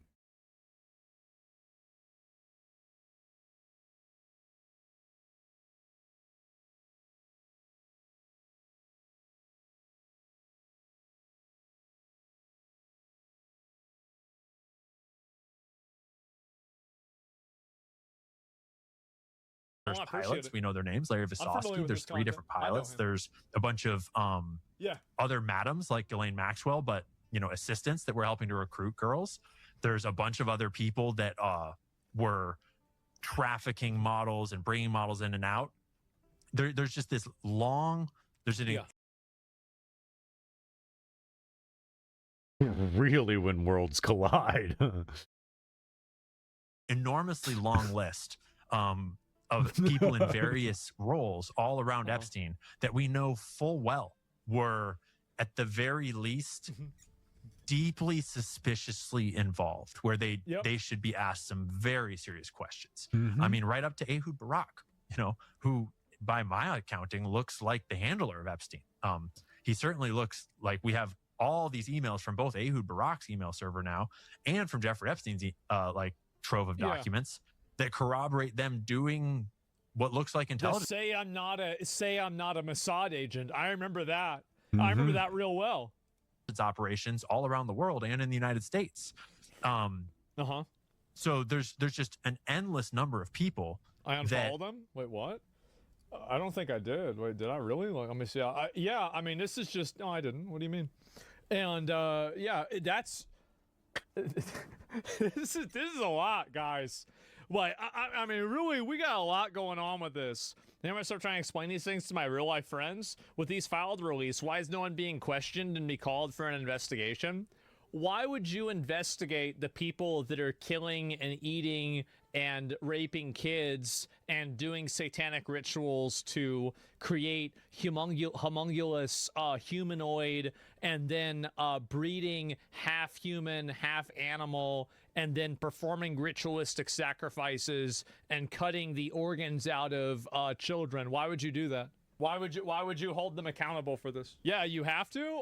Apparently not. I mean, apparently you don't have to. Do you think that they created a homunculus? I do.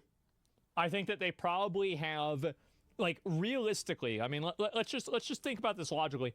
Do you think that they've tried to clone human beings? Absolutely they have.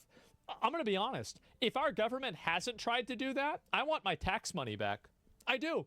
I want it back. If we're not trying to clone people and we're not trying to, like, grow people inside of a lab, I'm getting scammed.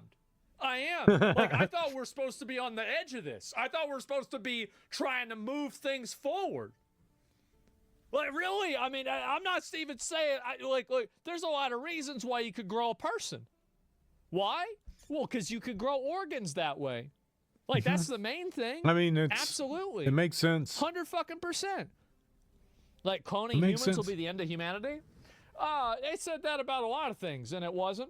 No. And see, that's Captain America. Also. Again, how would it be the end of humanity if you're able to clone human beings? Yeah, they would have to gestate like a normal baby, but again, all they would do is figure out how to make some artificial growth chamber. Like every cloning movie ever. It's like, yeah, I mean, if that's what we're talking about, we're basically talking about that. And even if it's not even going to be that big of a warehouse, it's going to be big enough to where they can clone the Epsteins and the prominent people, the people that are doing all the dirt, the people that are doing all the bad things. That's who they're going to clone. They're not going to clone you and me and regular people. I mean, they might clone Asmon so that they can try to get one right. Also, yeah, do you think they were successful in cloning human? I don't think they were successful. No. I don't. I find it to be very unlikely. And the reason why I think they weren't successful is because we can't cure cancer. I think with how many diseases that people have that we can't cure, I think that shows that we probably can't replicate the human genome. People going crazy think they found a code word for human meat? So jerky equals child meat. Francis, he better not be talking about the Pope. That better not be the Pope. No. Give me a minute. It better not. There better be another Francis. It's got to be another one. Francis. Yeah, oh boy, no. Francis has time to come tomorrow. Show me how to make it. Jerky class anyone. He will bring you to taste his new jerky recipe from the restaurant. He sends a warm hello. He's working at a restaurant called Guys, the restaurant's called Cannibal and Cooks. Wait for it. Cannibal and Cooks. I mean, what would that be a euphemism for? There's no way to hide it. Like, if it's called Cannibal and Cooks, maybe the last name is Cannibal. I mean, or Annabelle, and they call her Cannibal because she eats a lot of meat. She takes a lot of meat, so they call her Cannibal.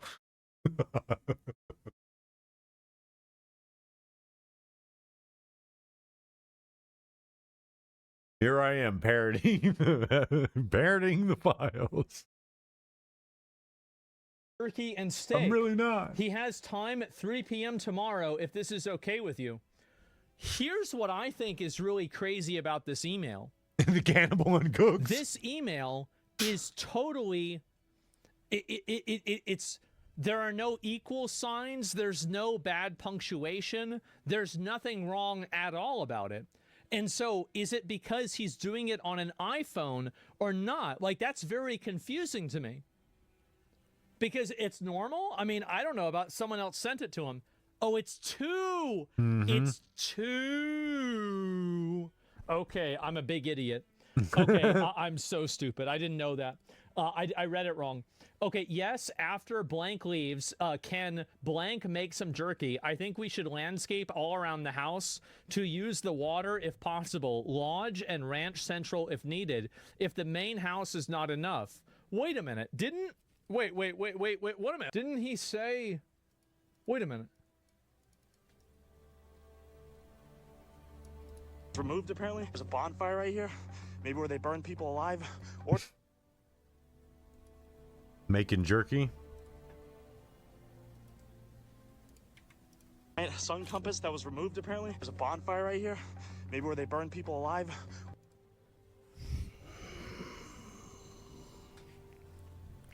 Okay. It's too small for that? No, it's not. You just have to do it the other way. You have to do it like upside down, right? Because like you're not going to eat the head. So a lot of people don't know this, but like so you actually don't have any like the risks of eating human meat are actually not that high.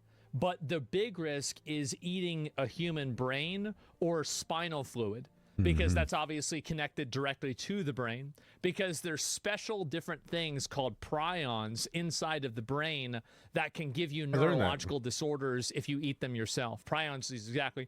And so that's the reason why. And so they could be cooking them that way. Same with animals. Well, I don't know about the animals. Yeah, how Well, do you know this? I looked it up. The thing about it is, like, if you've ever seen any type of movie where they dismember or they cook a person, they're not even say it gave away the answer. Anytime a movie, a TV show, Walking Dead, even anytime they cook anybody, they dismember the person before they cook them. They don't run a spit through them and rotisserie them. It's not like old cavemen movies and TV where they throw them on a spit and just, tasty human people. They're not doing that.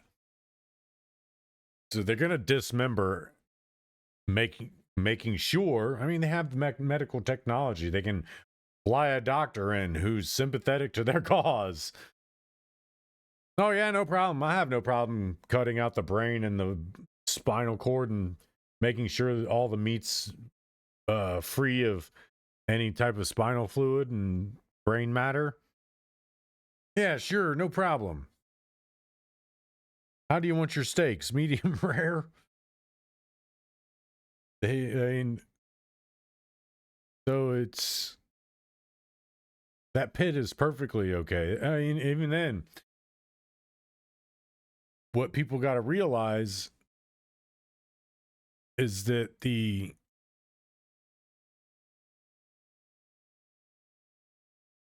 hold on. I hear you, man. I knew I heard it the first time. What are we chewing on?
Come here.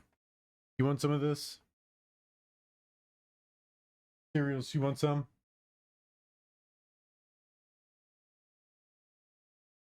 Here, you want? Bye. Oh, I'm gonna have some then.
Love you, Peekaboo. Can you stop chewing on the floor, please?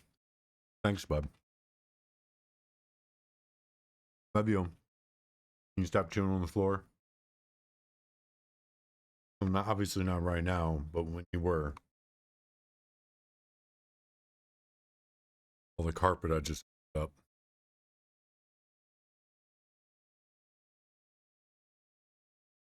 Love you, buddy. Love you, little demon. You sit and silently judge me. You judge me.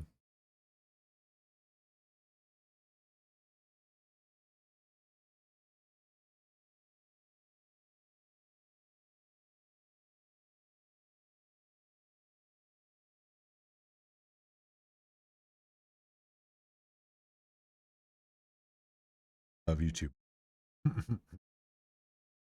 But yeah, the camera's perspective makes it look small. So that's why it doesn't seem like it would be big enough for something like that, but it wholeheartedly would. And if it's set correctly, it's an easy cleanup.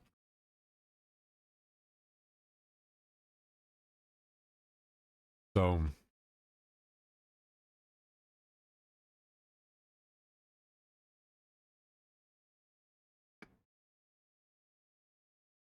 like upside down, right? Because like you're not going to eat the head. So a lot of people don't know this, but like so they could be cooking them that way. Same with animals. Well, I don't know about the animals. Yeah, how do you know this? I looked it up. Yeah, I looked it up. It's a significant risk. Yeah. And mad cow disease, mad human disease, exactly. And so I'm just saying, pardon. Yeah, I looked it up. I found it out. And I think we should landscape more. BMG, would be possible to have some time discussing the following: landscaping main house, landscaping windows, Larry's log cabin, vehicles, fall, winter projects. Bryce. Okay, that's fine. Hope you are feeling better. Did we analyze the jerky? Why didn't we get jerky this week? You said we could not do it until Friday. Please explain. Thank you. I tried phoning, but it seems like you were sleeping on the couch the whole day so much. I also added more to the jerky and ginger lemongrass. I will know more tomorrow night. Also, the next date seems really great. Thank you so much. Super cool. What is this here? Setting up Surface right now. We're ridiculously excited. And beef jerky, delicious. Wow. Bro, she's a little bit too excited. And maybe she ate the brain part. And JoJo is here, and we'll walk the jerky over to Jeffrey. We'll walk the jerky over to Jeffrey. Why would jerky walk around? That seems kind of weird. Very weird. Why would it do that? I mean, I guess like you're walking something over there, like, I don't know, like it's okay, that's not enough. That's not enough to go with. Ginger lemongrass, perhaps code for ethnicity. Maybe, right? You don't know. That's a good idea. Delicious lunch, beef jerky.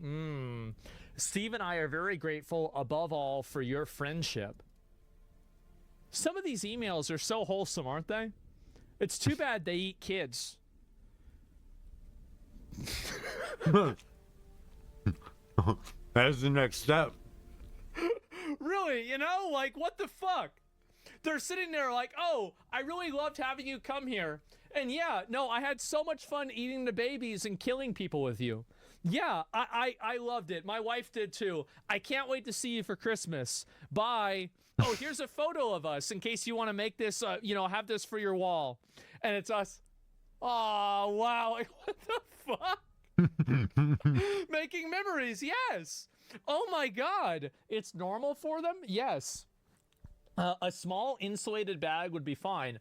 I don't remember checking it. No need for crazy amounts of ice. One should do. There is one bag of beef jerky in the fridge. Please get it. Also, Blank has more at her place. Please get it from her as well. And bring it all with you. Bring it all with you. I suppose it needs to be in a cold, insulated bag. Well, you don't put beef jerky in a cold, insulated bag. Doesn't need to. Jerky doesn't need to be cold and insulated.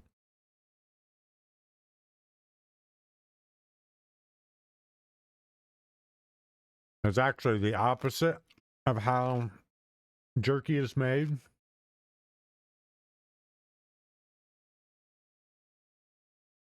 Jerky is basically dehydrated meat. Smoked dehydrated meat.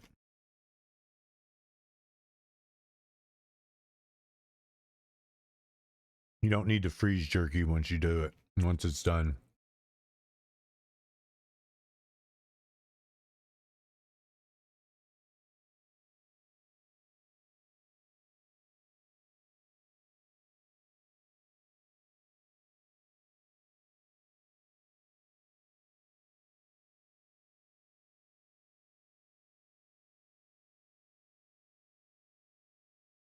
Love you, bud. I see you, peekaboo.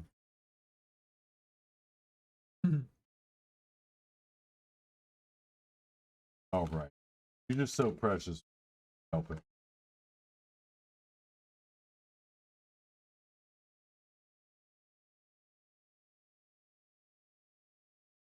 I know what it is. He knows he's about to spend the next 6 to 8 hours eating hay. He's trying to pack it in. Oh, goofy little guy. He only gets maybe about 3 or 4 treats a day.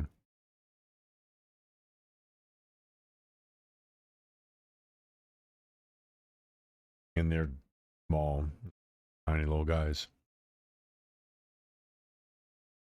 The way he runs, burns that crap right off. But yeah, it's very weird.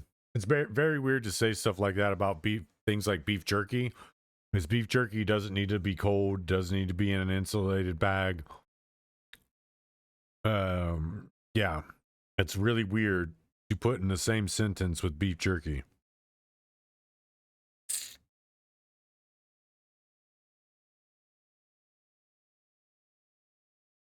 Mm-hmm. How about that? That's crazy. What are the odds of that?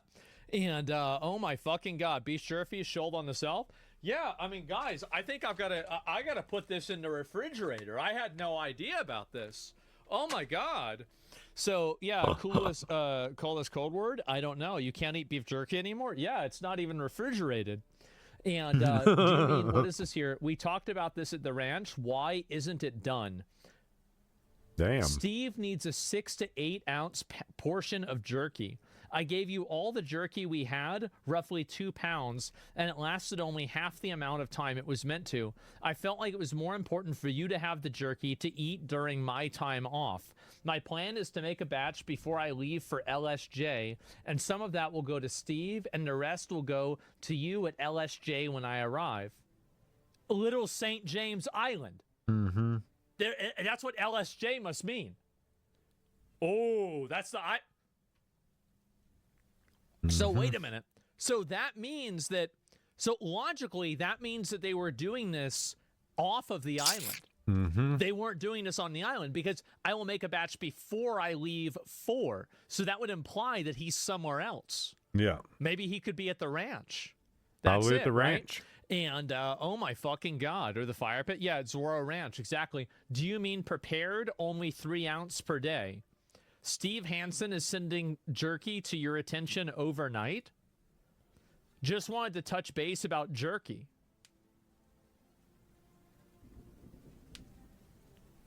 They talk about beef jerky more than I do. This is a big nothing? How sure are you? I Because mean, I think that there's a 50% chance at least that it's nothing. yeah. With all But the innuendos they're using Is there with a 100% chance? pizza or with jerky, it's I would weird. say there's not. No, I think there's not. Unless I feel like it's higher. unless than you that. find their cryptogram. Yeah, I mean, I don't know, guys. It's Key, drugs. I or mean, the key for their I'm cryptogram. not sure about this. Don't you call it beef jerky? Yeah, I do. J.E. said he was going to start eating regular food again, so he might be eating less jerky. He said he has 6 bags of it in a downstairs freezer. Why would you freeze jerky? Don't need to freeze. I believe jerky. it should be enough to get him through. Any other questions, please let me know. J.E. is asking to bring him more jerky. Jeffrey Epstein is asking to bring him more jerky. Are you flying on Friday? I would like to collect it from you and take it from me on the plane. I'm flying in on Friday. I will bring jerky. Is there a time I could come say hi and drop off the beef jerky? And that's from Jeffrey Epstein. Are there any recorded images of Jeffrey Epstein with eating with beef jerky at all in the picture? We're going to ask both AIs. We're going to see what it say.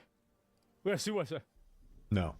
No, there are no recorded or publicly known images of Jeffrey Epstein with beef jerky in the picture. He's doing what I do. Turn up nothing resembling an image. Based on public, there is no evidence or record of any images showing Jeffrey Epstein with beef jerky. So it's crazy that they're just talking about, like, isn't it weird that they're, like, for example, like, I talk about drinking soda and eating beef jerky all the time. And if you went into my house and you took a photo of my house, you'd probably see beef jerky and soda somewhere. So you can go through, what's this here? Commercial. Apparently it's his last girlfriend who's active on Twitter right now. So this was Jeffrey Epstein's potential last girlfriend?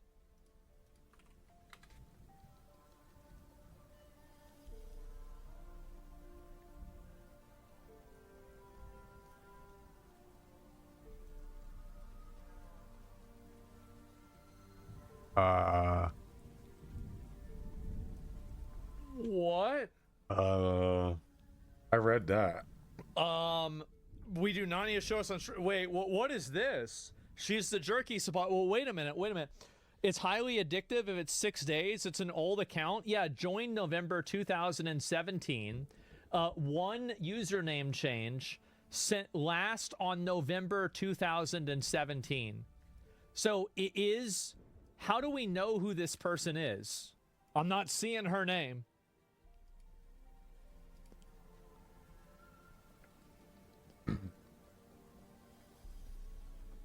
There. Yep. Oh boy. Oh boy. Oh boy. So, right there, yes, apparently. And Francis Derby is literally the executive chef at a restaurant called The Cannibal in New York City. He left in 2017. Wait, what? The Cannibal and Cooks. Cannibal restaurant in New York City? Cannibal Wait, and Cooks. What?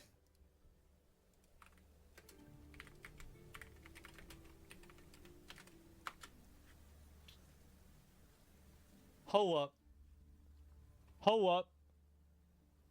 Is a beer and butcher. Where is it here? And its focus is on sustainable meat and the massive inventory of craft beverages. Did their top chef leave after the Epstein leave as a result of Epstein? As a result.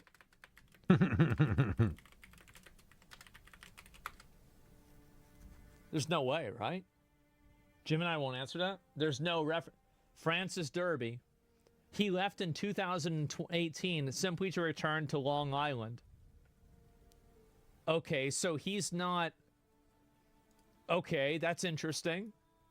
Wow. Did they serve beef jerky? Do they serve beef jerky at a restaurant? Beef jerky. Do they serve beef jerky at a restaurant? No, they probably don't.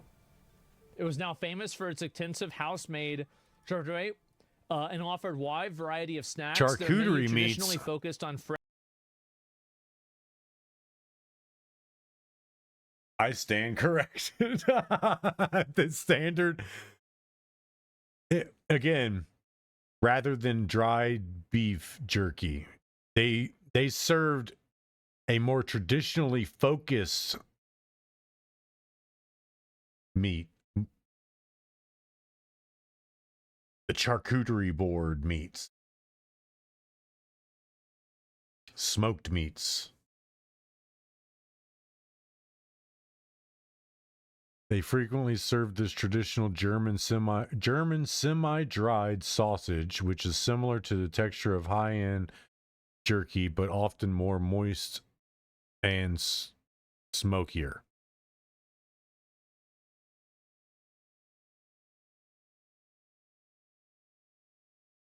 Fresh butchery rather than standard dried beef jerky. So they apparently did it occasionally, but not really. So who sends beef jerky to a lab for analysis? Wait, what? Hold up.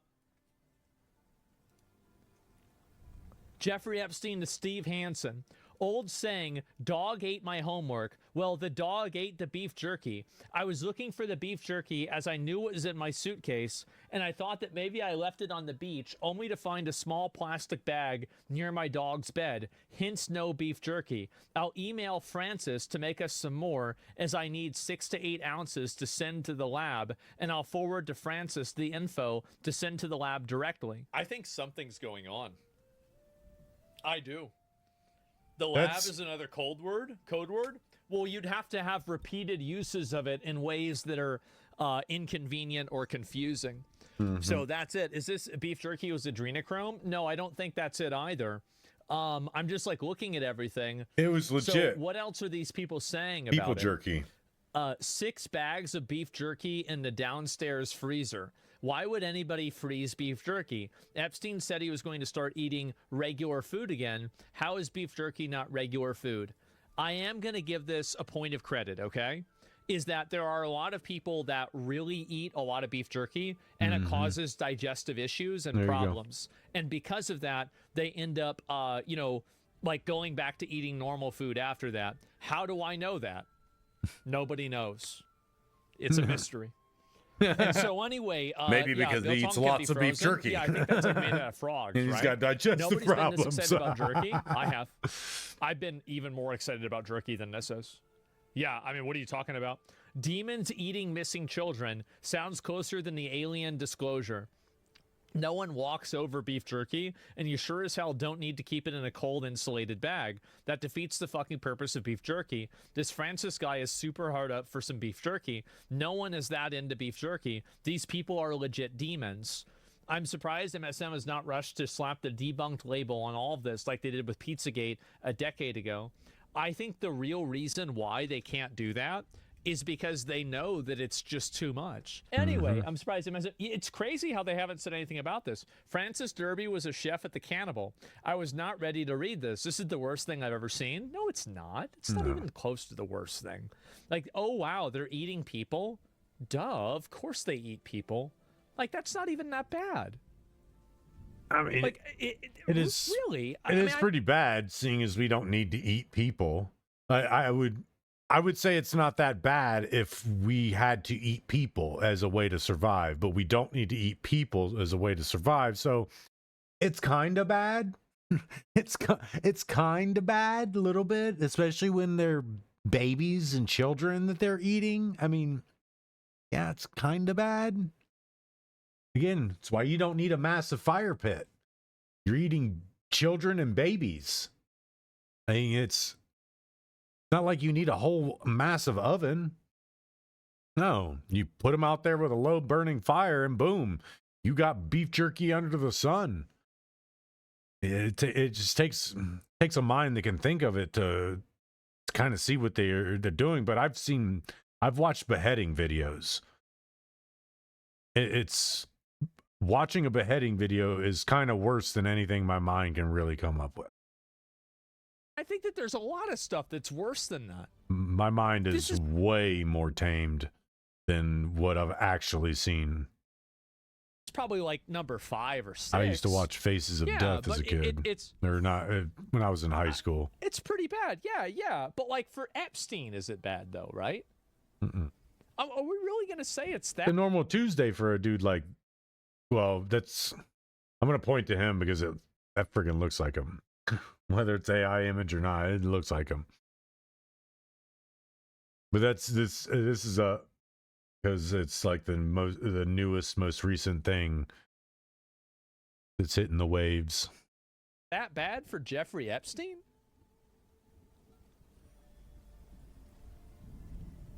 Guys, he's sitting there smiling on a Skype call with a person, and the name of the person is torture. And talking about melted cheese. Like, oh, well, actually, you know what? I bet all these fit together. You know what? That's probably not even true. I bet they all just fit together. And you're saying it could have been worse? Yeah, it could have been worse. And what's number 1? What's the... Remember, the DOJ said they had to take out a lot of illicit imagery and illicit videos.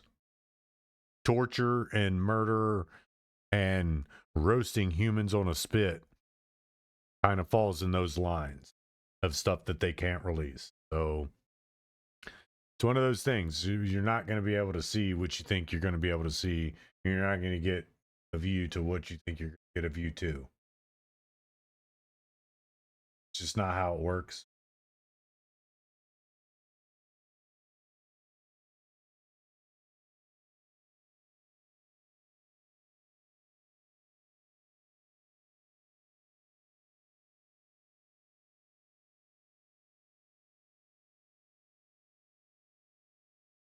Oh, it's just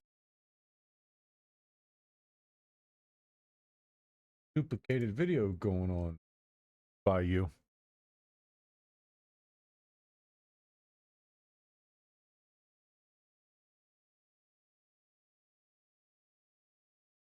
Worst thing.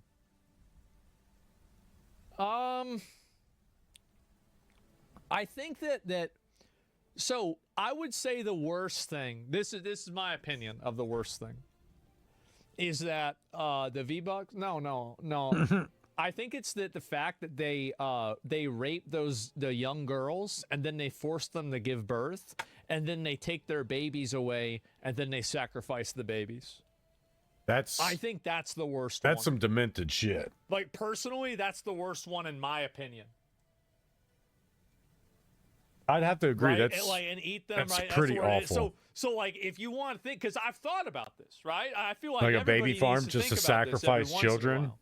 So is that proven? Well, no, a lot of this stuff isn't proven. Like, No. it's just there's just a lot of points on the the alleged graph, and they opinion make the on same that. line. The alleged opinion on sacrificing babies on a baby farm on the ranch. That would be pretty heinous. Like, you know, paranormal activity type heinous. That's what that is. So, yeah. Then I'm talking about the paranormal activity where they're pretty much trying to harvest people.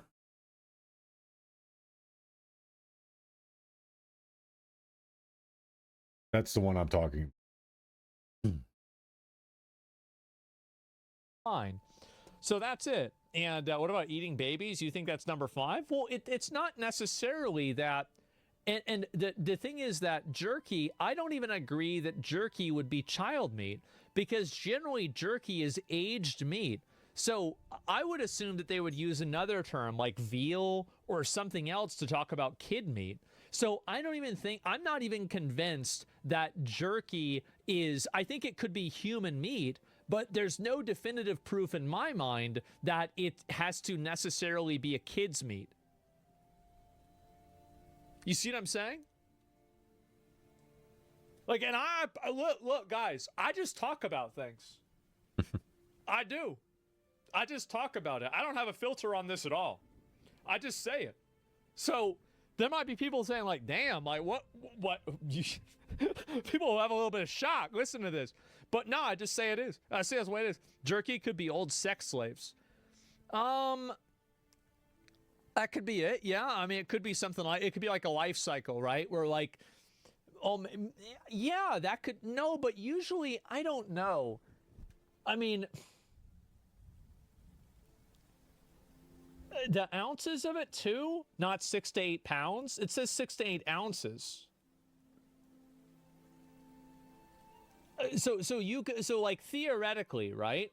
Is that, so you're saying that they use them as sex slaves, and then once they're used up, they kill them and then eat them. I don't know if I'd believe that.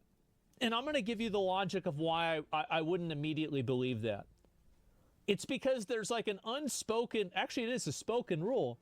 There's a rule that, I forgot where this came from, that you can have sex with a goat, but you can't eat the goat after you have sex with the goat. And I think that in general, a lot of these people probably would not want to eat something that they had sex with. That's weird. I just, is that in Iran? I don't think it's in Iran. But you could sell the goat to somebody Sounds like else. some India shit. Some Pakistan so maybe, shit. because you can see what I mean for wrong religion, but I think that it's Wrong like, religion. Like, why did the religion Why did it gotta come be a up with religion? that idea? It's probably because the idea of, but then they were sacrificing babies and eating the shit out of their intestines, so maybe they wouldn't care. I don't know. Because the purity of the meat, right? Yeah, exactly. That's essentially what it is. That's what all this is. That's why I always say religious undertone. It's always to do with some type of religious undertone. Is because if religion gets brought into the conversation constantly, over and over and over again. So why wouldn't it still be a thing in this stuff? Like, it wholeheartedly would be a thing. Because that's how these people see it. Like, we may think we know about the adrenochrome thing and all that, but there could be a more spiritual, religious, cultish reason that they're doing this stuff. More paganistic reason they're doing this stuff. Might not just be for some perceived medical benefits. I feel like he's kind of getting hung up on the semantics of beef jerky. Beef jerky's aged meat. You think they're going to say child jerky? Kid jerky? Baby jerky? No. They're going to say something that sounds, I mean, it looks normal, but when you match it against the context in which it's being used, it doesn't seem normal. It's purely meant to be glazed over. Because they're going to say, okay, it's just talking about beef jerky and move on. They're not going to read deep into it. And they're probably not even, it's probably not even a human being anyway. Like, say if somebody was to be monitoring all this, they would be using one of the many indexing tools that the 3-letter agencies use to prod this information. They're going to look for specific keywords. They're going to pump in the can't use pizza and hot dogs anymore.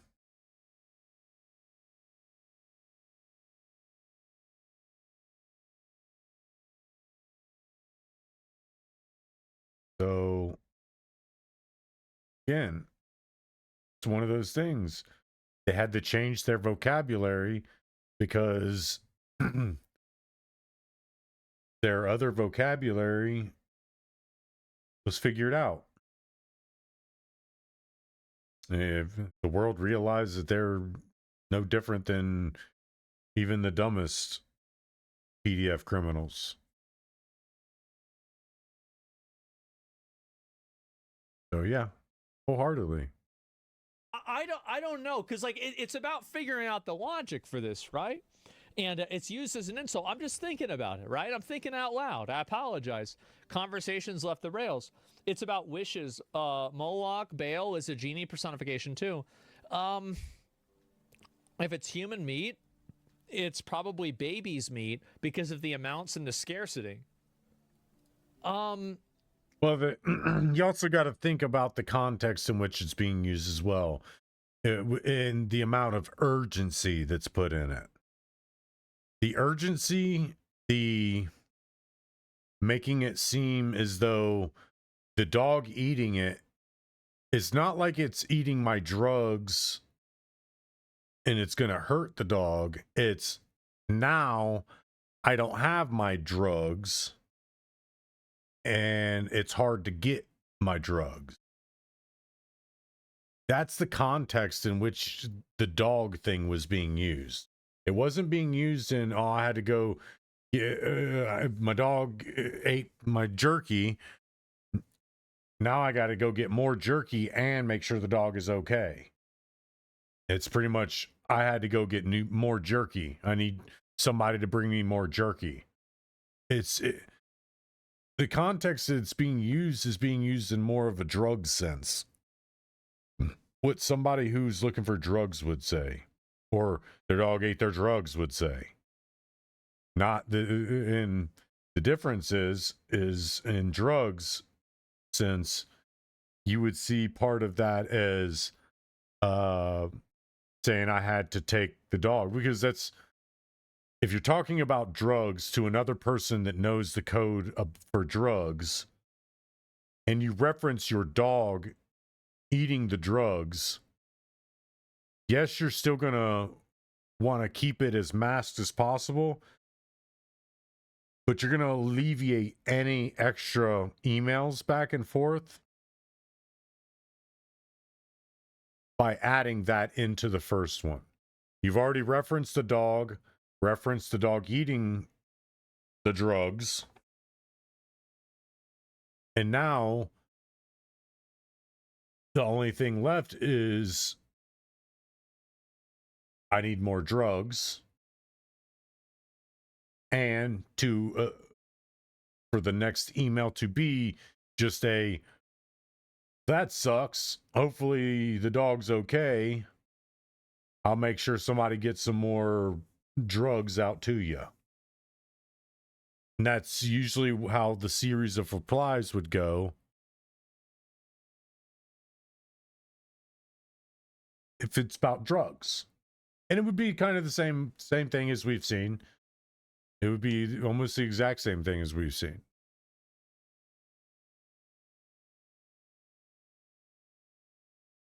But it's not about drugs, so you don't have the follow-up of making sure the dog is okay. Because you guys have already sent these drugs off to the lab, and these drugs are good enough for dogs to even eat. But I do still need you to bring me some of that super rare drugs you got. That's what these conversations read like drug transactions to me. Even though they're speaking about beef jerky, it reads like a drug transaction. And who knows, it could actually be drugs and not actually be human body parts and beef jerky, baby jerky. It could actually be drugs. We don't know.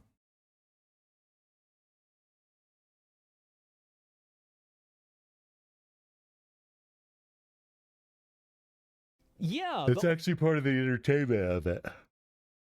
That's part of all the suspense of it and the entertainment of it. Is while this is not meant to be entertaining, it is, because this is like a massive clue game. This is like a huge clue game in which we're all playing as the people controlling the pieces around the board.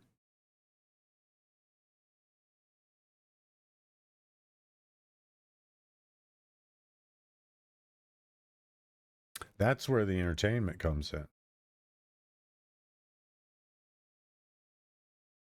Like, I mean, so you're saying they could be eating the babies? They're not. Maybe they sacrifice them and then eat them. There's no logic, brother. It's sick. Well, I think that there's usually there's like an internal logic system that people use for these people, even if they don't use the same logic system that everybody else uses. You know, it's 8 ounces a baby. That's true, but also that's including bones and like the skull, which would be removed if you were going to kill somebody and then cook them and eat them. So like really, and that's also the dried meat. Like think about it. You ever put like a hamburger on like on a stove or on a grill, it gets smaller. That's part of the whole TikToker magic. When they say these places are robbing you, this quarter pounder hamburger, these aren't even a quarter pound of meat, and then they put it on the scale. What a lot of people won't do is they won't look at that burger and see that it's been cooked. And while it was weighed out raw as a quarter pound of beef, it's going to reduce down to under a quarter pound of beef.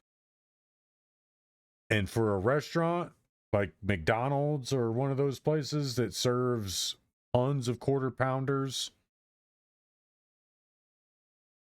they're not going to overweight it by the exact amount needed so that when it reduces down, it's going to be a quarter pound of an exact quarter pound of beef.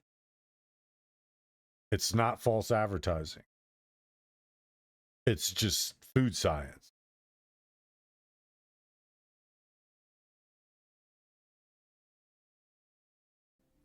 Like, this is, everybody knows this. This conference, no, I'm just thinking about it. What? Well, I'm thinking about it. I mean, it makes logical sense.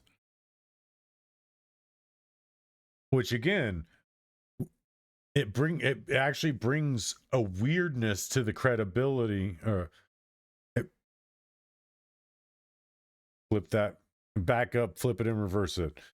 It brings credibility to the weirdness of how all of this is being used.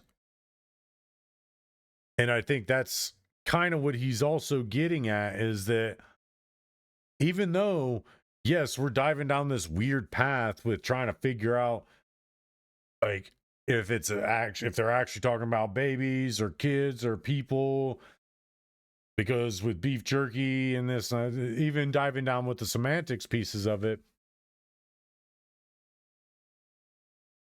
understanding how it all works as well, it helps to bring the credibility to the weirdness.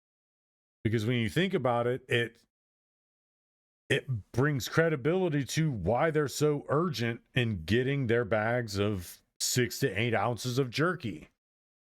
Because imagine how many babies that takes to make into jerky. That's a lot of babies. That's a lot of baby jerky. And how many, they have to wait 9 months per, they got to cut it, they got to cut all these babies down to small pieces. They're only going to get maybe a half ounce to an ounce of jerky per baby. And that's 9 months per baby. And say they even have like a whole farm of this going on, where they're able to pump out pounds of baby flesh. No. Ow, that hurt my fingers. No. Come here, let's chat. Come here, let's chat. I need to tell you something. We need to have a conversation, dude. Come here. You. Come here. I got to tell you something. Come here. We got to talk. No, don't go for round 3. Come here. We got to talk. Come here. Come here, dude. We got to talk. It only works when I point to him. Point my body toward him. Come here. Talk. Hey. No, I didn't say go for round 4 or 3 or 4 or 5. I said, come here. Let's talk. Come here.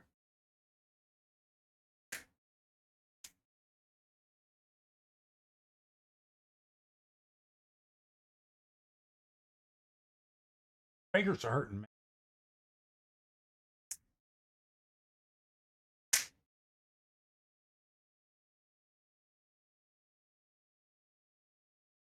Thinks it's a game.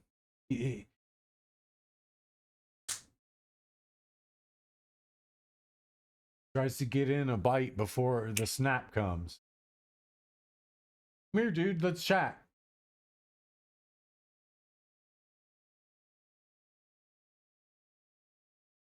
Come here. Come here.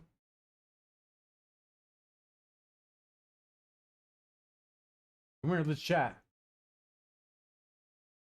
We need to have a conversation about this.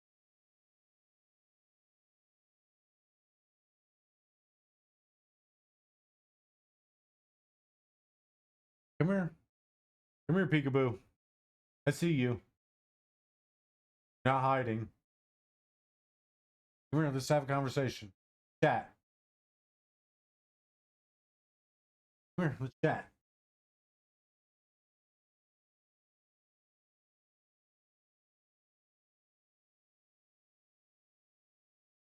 You need to have a conversation.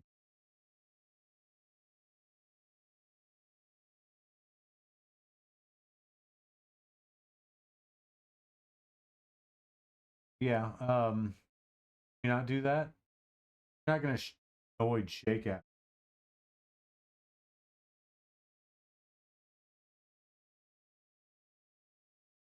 Can I finish up here?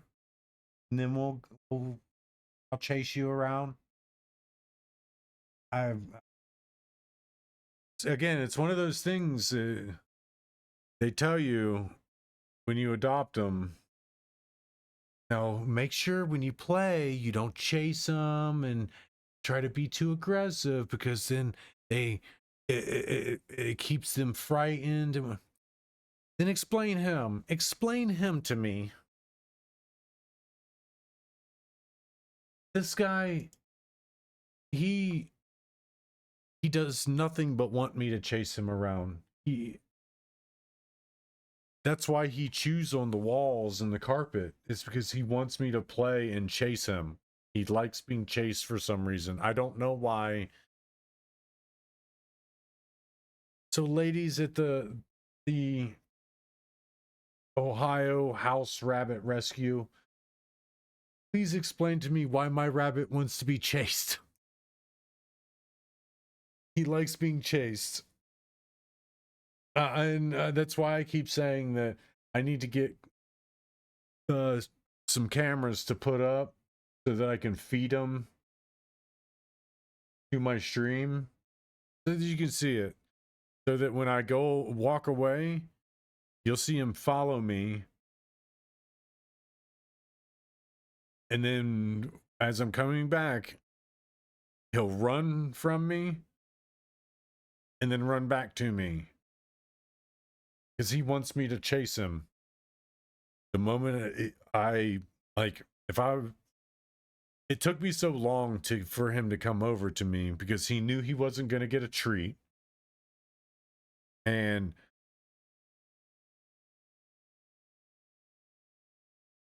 I didn't come over to him.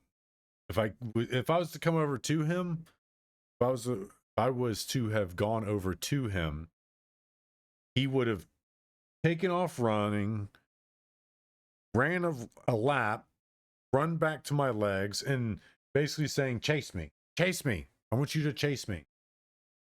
So explain to me why my rabbit likes being chased. If rabbits don't like being chased, how did I get the broken one? How did I get the broken one? Maybe because I'm broken, maybe. But my rabbit likes being chased. He likes being chased. I have to we actually did pretty good in the pickup training today. We got 2 pickups. First one, he didn't freak out as quickly. Second one, I think he was just kind of over being picked up after the first one. Maybe try next time picking up. But no. I'm kind of learning that he chews on the places that I don't want him to chew on, because he knows I'm going to come over to him and respond, and he's going to turn it into a game and play. I really do. And if I don't come over to him, he's just going to treat that as the game. Seeing how much of the carpet he can shred before I come over to him.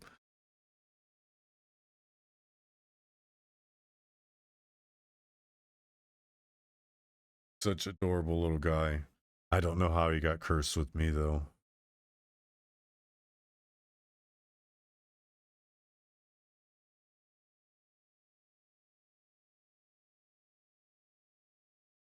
Yeah, to be honest, if I got a second webcam, I could set it like under here, because there's a part underneath here where there's a lip, and I could just put it on the lip and run it down behind my printer and into the back of my computer,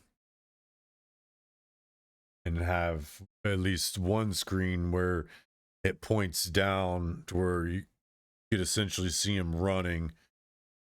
I mean, to be honest, on this desk alone, I actually do have spaces that I could put cameras.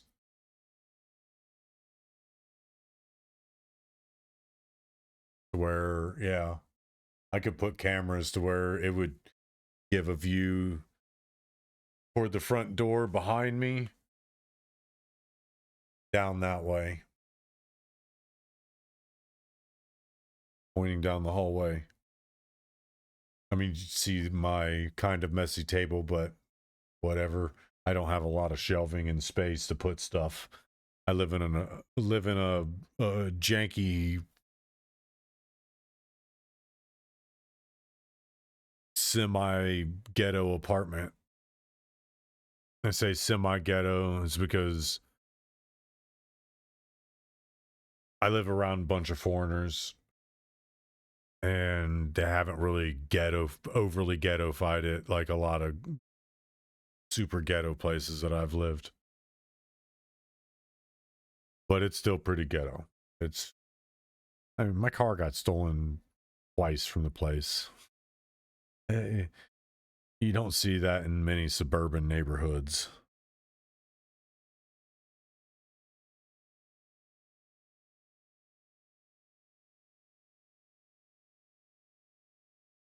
But yeah, if I wish I was able to have a house, even if I lived in a trailer, in a semi-decent trailer park.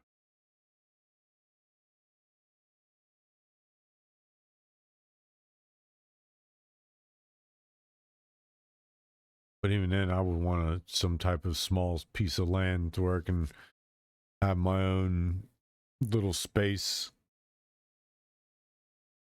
not in a trailer park. Because while they're not that bad, it's just too many people congested in one single area. Can get a little nerve-wracking. This could be before? No, because it said it was going to deliver it. It said it was going to deliver the 6 to 8 ounces. So 10:30. I don't know. Babies aren't 8 ounces? Oh, no, you're right. I was thinking pounds. Yeah, no, that's a good point. You're right. So you could Wow. Wow, actually, yeah.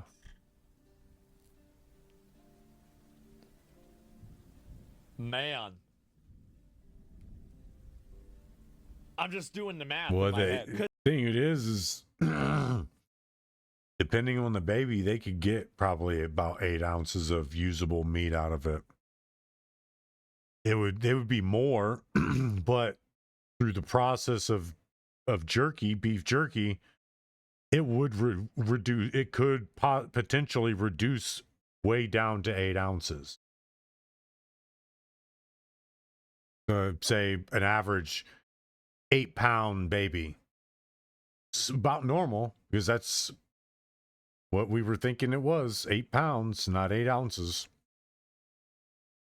So an 8-pound baby reduces down to maybe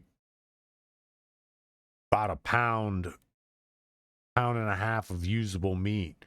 And then that going through the process that it takes to turn it into a jerky could potentially reduce it down to about 8 ounces, 8 to 10 ounces of jerky.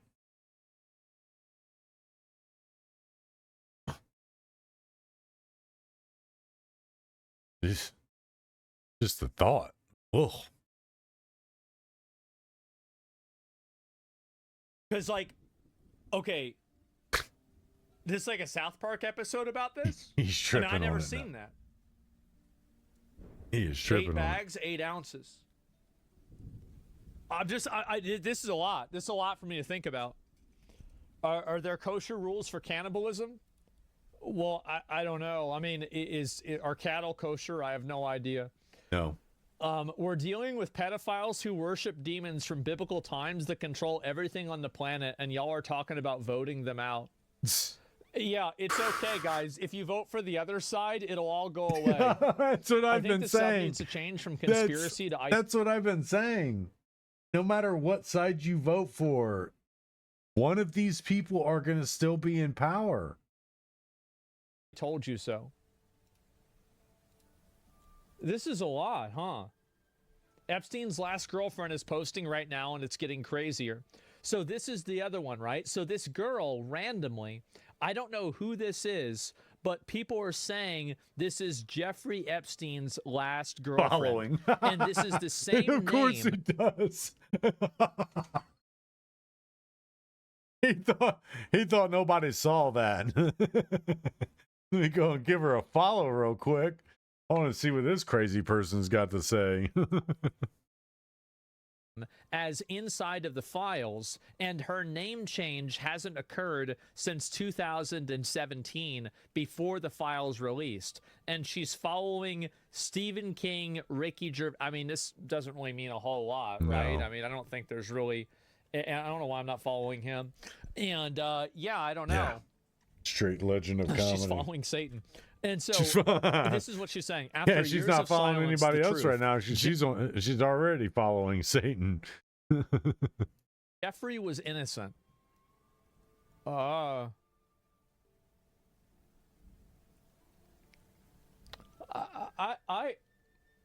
really? Like, he just a good boy? He didn't do nothing wrong? She has the money? Maybe. Trapped by powerful people who silenced him. I was his last confidant, and I have the evidence that they're still hiding. I'm not suicidal, just in case. You'll know the whole truth soon.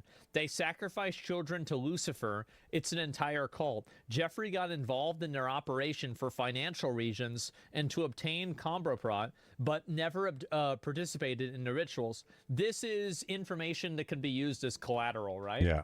Like, compromise. Compromising it's like material. a KGB term. Yeah. Okay, that's what I thought. And it was a long time ago, so I was really sure. just Blackmail. kind of Okay, the yeah. breakdown of it. So You take that out of it. Compromising. Matt, obviously, material. Compromising material. and I've got frame mogged. Yeah, I hate to say I know that, but yeah, I saw that. Anyway, is it a comment that that said Epstein told people to destroy a food dehydrator? Is that it? And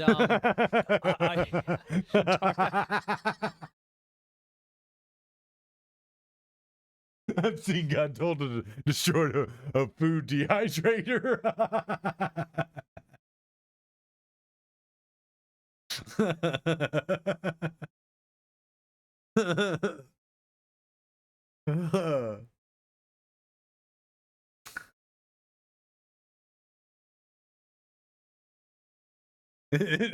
And this person right here actually corroborated what I said. One baby is about 6 to 8 ounces of jerky. I already did the math. I'm not even that good at math either. Like, I was in remedial math in middle school, and I already did that math. All right, don't worry, guys, I got him.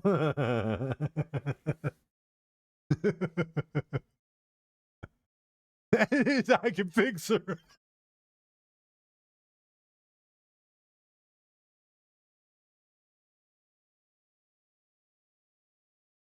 I can fix her.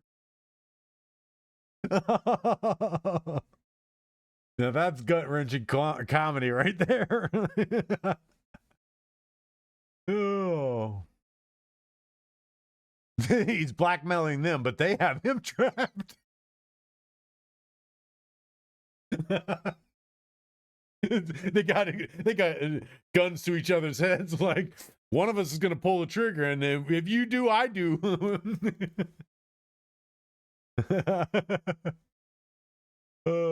When I dip, you dip, we dip.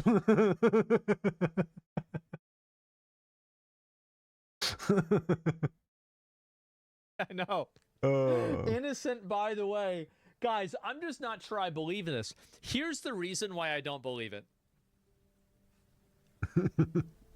Nobody in their right mind, well, nobody in their right mind would date Jeffrey Epstein. So maybe we're not dealing with a rational individual. But, like, in general, you what just is this stepped here? on your own question, and you're like the whole segment you're about to go into. Like, you didn't even have to say that part. Like, I could have said it for you. I'll pull this one up and see it. Okay, here we go.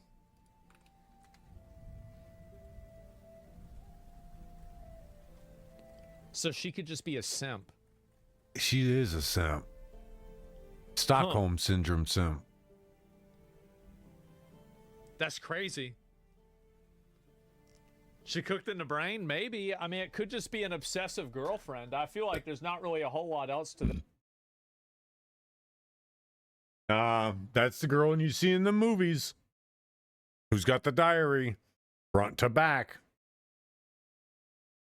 The obsession name scribbled all over it. We will be together forever. We will be together forever. We'll be together forever. And it's written all over the walls of her room if you just peel back the wallpaper.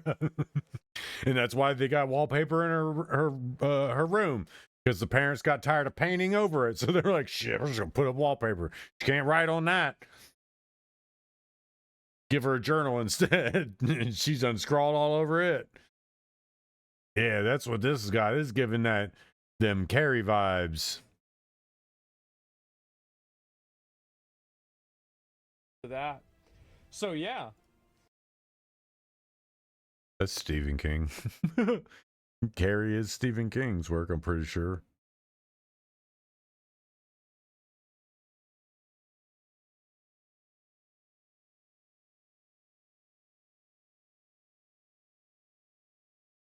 Yep. Novel by Stephen King. Well, that is it. And Jeffrey's chilling with her right now, telling her to tweet that. Is that it? I mean, this was from 2018. She ate the brain? Yeah, maybe she did. I find it crazy how addictive jerky is for them. Talking about Jeffrey, I mean, like, I think jerky's really good too, but like, damn.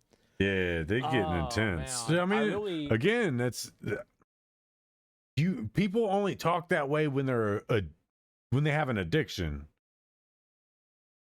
And you don't get, I mean, unless they're pumping chemicals into beef jerky that's made them overly addictive nowadays, but I don't see it. I mean, my brother would be the first person addicted to beef jerky, especially seeing as he's trying to quit vaping. But no, I don't see him. He hasn't quit vaping. I'll just say that. He hasn't quit vaping. Unless he has, and he's just hiding his beef jerky addiction. Stealing himself away into the garage just to sneak some beef jerky. If Nessa knew I was out here eating beef jerky, she'd be pissed. They're talking about it like it's drugs. Like it's friggin' drugs. I mean, this does... It looks pretty fucking suspicious, man. It says if he tries to silence me, he's suggesting that he's alive. I don't know about that. It could be somebody else that's trying to silence her who's controlling Jeffrey Epstein. So, I mean, logically, that's what I would guess. So anyway, I don't know if I believe this. I feel like this is the kind of stuff...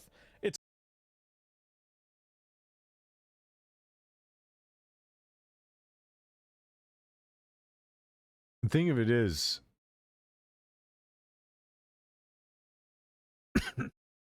yes, this account was created back in 2017, but it doesn't mean it couldn't have been sold for satire since.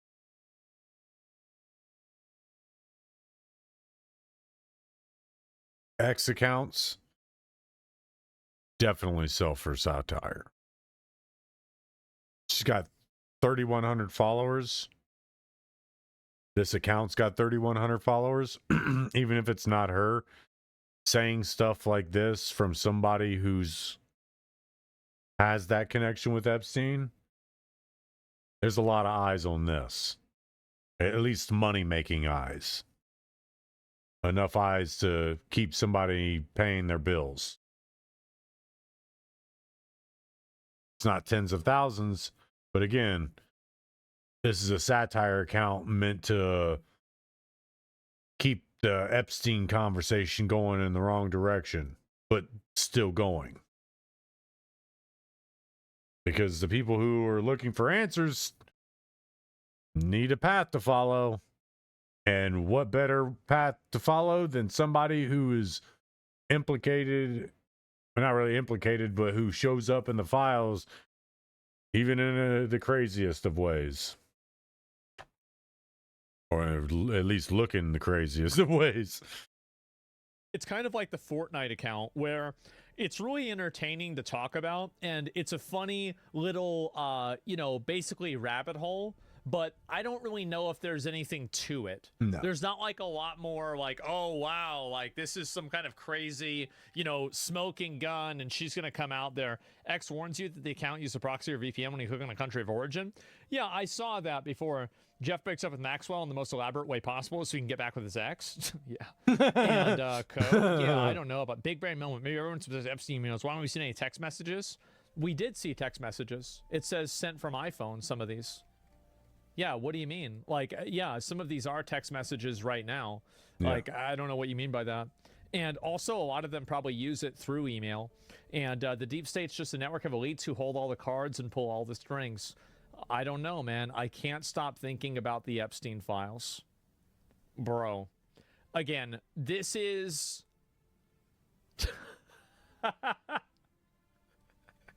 Imagine realizing the God hand is real. Yeah.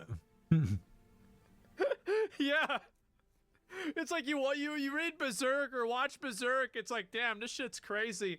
And then you're like, wait a minute, wait, what? What do you mean? What do you mean the eclipse happened in real life? What do you mean by that? Yeah, this is crazy. And aware it's real, right? Yeah.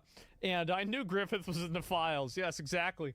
And I don't even know what to say. They dissolved the bodies on the island. Wire transfer request for them. Oh, my God.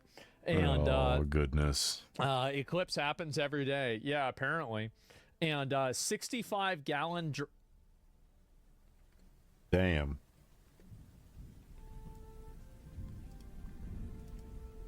Guys, 655-gallon...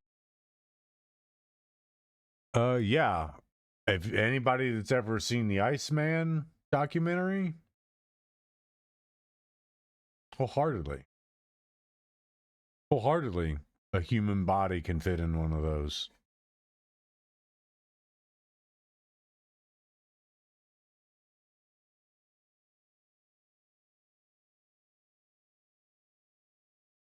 Materials for conductivity probes. Replacement pH and cable. RO plant.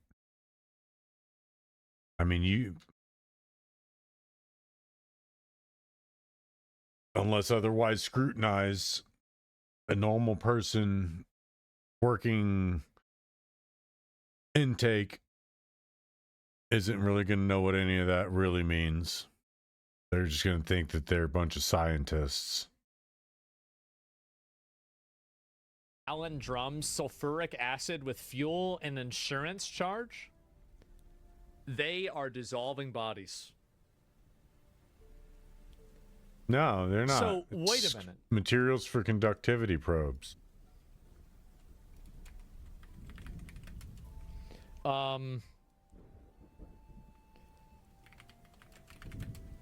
That's trying to scratch my back and it's not working. There's a trap door in Jeffrey Epstein's house that leads directly into the sea. Yep. This is real, by the way. All of this is real. Yeah. You dissolve the bodies. So... dump in the sea and basically got chum. Wouldn't hydrochloric be better for human? I don't know. I don't know how. I don't know how to dissolve a human body. Oh, I mean, well, I'm not gonna. I am not. I have no idea. I was about to ask. Why would they do it for anything? The question is going to put me right on the list and have FBI at my door like in 10 minutes. So for a secret submarine? Not even going to ask the question. Submarine, guys. I was going to ask what Yeah. Now what kind we of used it the acid warehouse for would the island, so that could have been would you be able to hydrochloric use to acid is in dissolve a straw. body, Yeah, but I wouldn't just be don't know. harmful to And did the they have sharks environment down there? or Well, people originally thought aquatic that is that they life? threw the bodies in this hole. I mean, I probably and could then ask they were that. What kind of eaten acid by, is there? Are you know, there like any acids that aren't? Are there any acids that aren't harmful to aquatic life, but also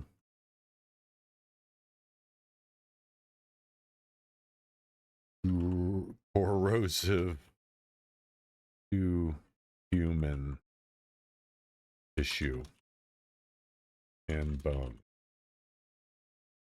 This is education purposes. This is education purposes.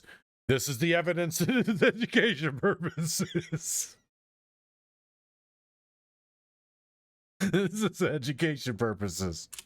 Google's like, whoop, send to the FBI over there.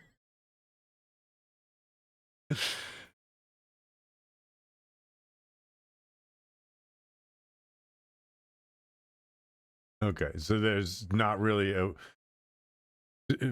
What I'm getting at is that there's not really any acid that could be used to dissolve a human body and also be able to dump that down into a place like this so it disperses into the sea and doesn't cause an issue with aquatic life.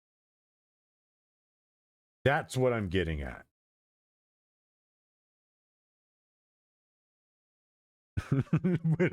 It's all purely educational. I do not have a stack of bodies in my bedroom. I'm just trying to dissolve and dump in the sea.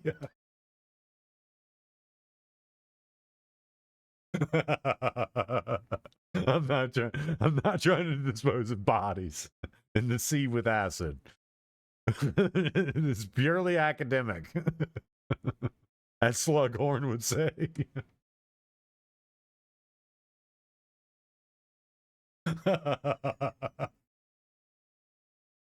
Oh, oh my goodness.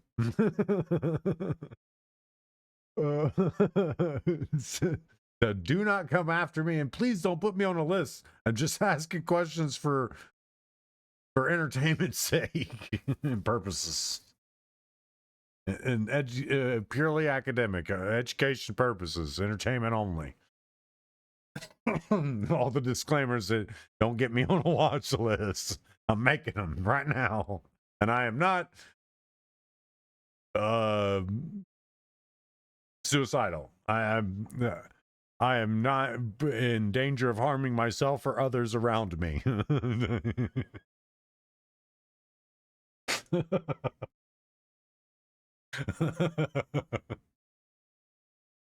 Oh goodness, this is going to be like a hell of sharks a or something stream. like To, that, I haven't which done I think any that's a pretty good any clip editing in like a week, but this one's going to be a doozy. Trying to navigate. This one's going to be a doozy. theory, but if they're dissolving, like, why do you need a 55 gallon Oh, 55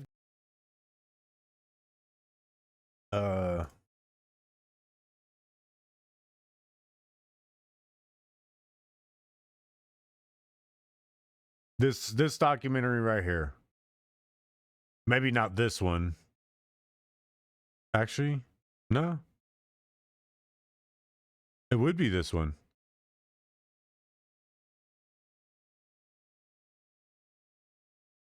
Say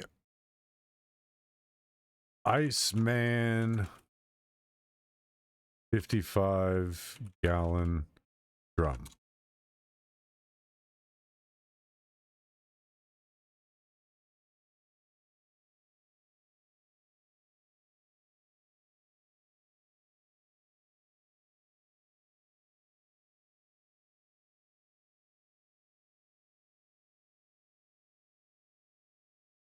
Mafia Hitman Iceman 55 gallon drum.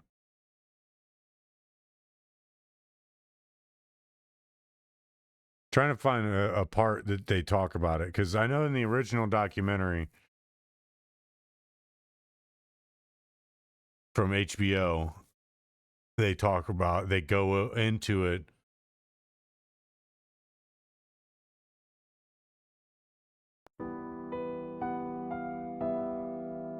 They called him the Iceman, and for decades between the 1950s and the 1980s, Richard Kuklinski more than lived up to his reputation. This cold-blooded killer allegedly murdered dozens, if not hundreds of people in gruesome ways, sometimes for the mob, sometimes for fun, then froze the bodies to obscure the victim's time of death and confuse the police. After he was finally arrested in 1986, Kuklinski wasn't shy about bragging. He ultimately claimed to have killed between 100 and 200 people, using everything from ice picks to crossbows to chainsaws. He even says he would tie people up inside a cave and let swarms of rats eat them alive. Well, they didn't talk about it, but part of this, his story, not really his story, some of the things he was saying in his interview was he put a couple bodies into a 55-gallon drum. Give me 1 second. I have to go to a particular website. Well, thank you for the follow, Voodoo Production. Don't poke me, dolls. Yeah, that's Voodoo. Voodoo doll. Yeah. Don't poke my ribs. My body's already falling apart. So, yes.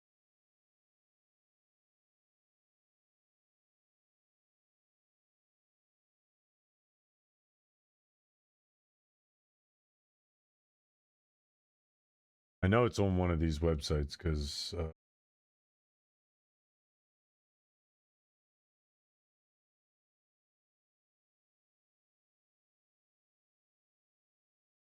yep. Iceman. This is the original from HBO. I'm just gonna play the audio, not the video.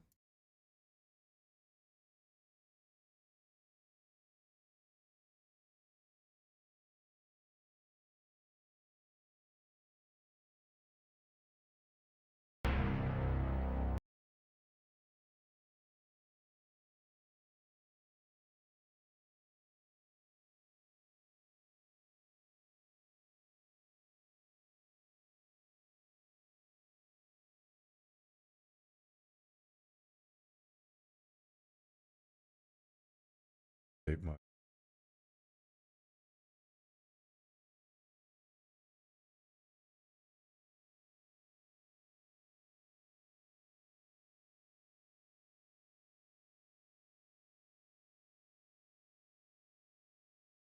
I think it's around toward the end because it was around the time he got caught.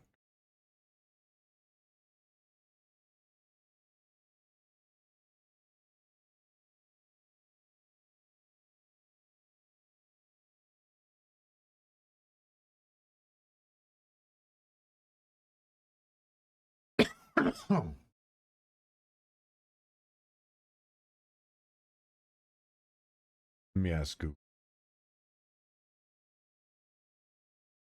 In the 1992 documentary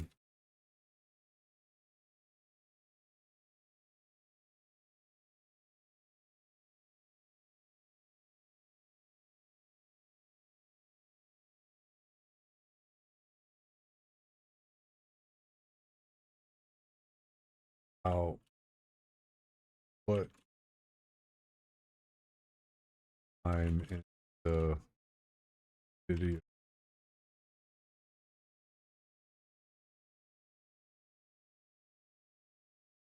A 55 at all. See if it can pinpoint it.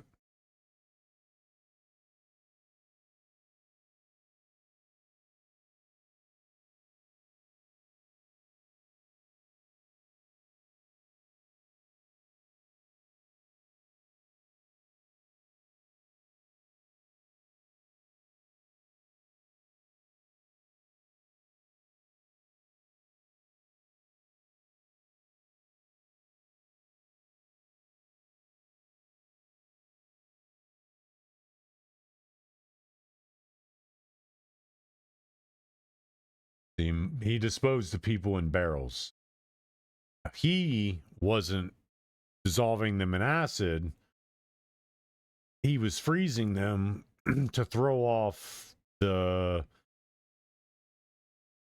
essentially it was to throw off the time of death, throw off how long they had been there. It was to throw off investigators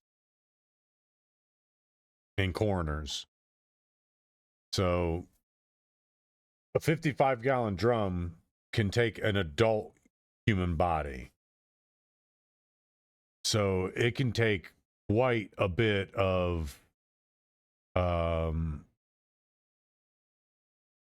babies and baby parts, especially if they have 6 of them, because that's what we seen on this invoice receipt. 6 55-gallon drums with sulfuric acid and fuel. Well, fuel can be used in a multitude of ways. It can be used as an accelerant and an igniter. It can be used in starting a fire. I don't think it's going to be used in conjunction with the sulfuric acid and the barrels. But again, this invoice is supposedly these materials are for conductivity probes and replacement pH and cabling.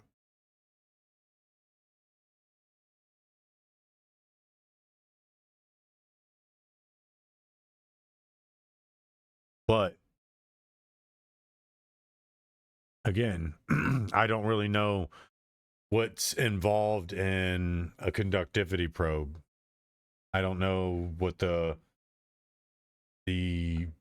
makeup of that kind of device is. So I can't tell you if a 55-gallon drum is actually used for that or if it isn't. What I can tell you, based on having watched this when I was younger, first time I heard about it was in a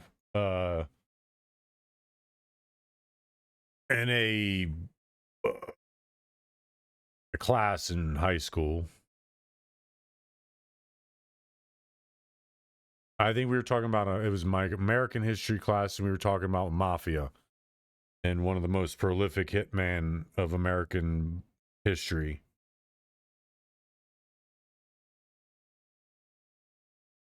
We didn't watch the whole thing. We watched some of it. And what we did watch was the HBO series, HBO special of this. So I went home that day, asked my mom if she could put it on, or if she could unlock HBO so that I could watch it, because they were airing it kind of semi-regularly. So she put it on. I watched it, and I'm like, holy hell, people are psychopaths. I can't find it in there, but yeah, as you can see here, that was one of his preferred methods of disposing of bodies. Kind of different in the manner in which they're disposed of, but it's the same playbook. These people have the time. He didn't have the time. All he had was to put them somewhere to freeze them, then dump the barrel somewhere. And that's like I said, I've watched the whole documentary, and I've seen a couple of them about this particular killer. So this particular killer right here, I've seen many documentaries about him. And one of his preferred methods was the barrels. Yo, no, I hear you.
He likes being chased around.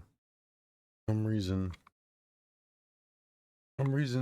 he enjoys being chased. It's, I don't know why.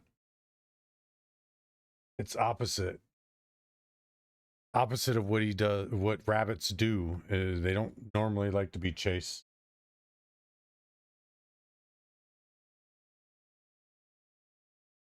Rabbits don't normally like to be chased, and the fact that he likes to be chased it's goofy to me.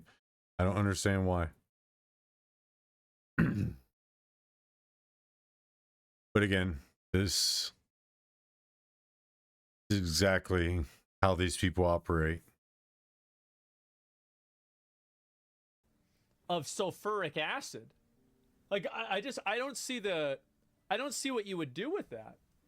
It just seems like it's unnecessary. Yeah, sharks with lasers, maybe, right? And for drugs, I don't know about that. And perfume. Oh, it's for perfume. Okay, that makes a lot more sense. So, oh man, they're not Jews. They want to be Jews. Pizzagate gunman fatally shot during by police. There shouldn't be during any a traffic parameters stop. on Twitch like that. Man. It might. I mean, there might be something turned on. Oh. Oh, actually, it is. I kind of wonder, like. There you go. I wonder what's Did going to happen. not realize with there this. was a Because a this is 10-minute what timer. my opinion of what I think is going to happen. Nothing. I think that all of this crazy shit is going to come out. Everybody's talking about this. Everybody's getting into it. I've already said that. I've already said nothing's going to happen. Man, Nothing's going to happen to any of these people at all.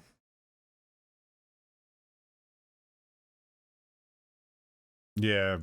I put it in, I haven't messed with any parameters in a long time. I don't get many chatters or anything like that.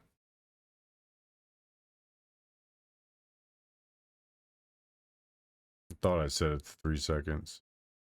Just in case, because I do get bots come in here and try to flood stupid follow advertisements. People trying to sell services. I hear carpet shredding. Hold on.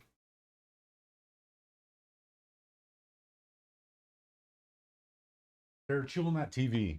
Don't chew on the carpet, bro. Chew on the TV, not the carpet.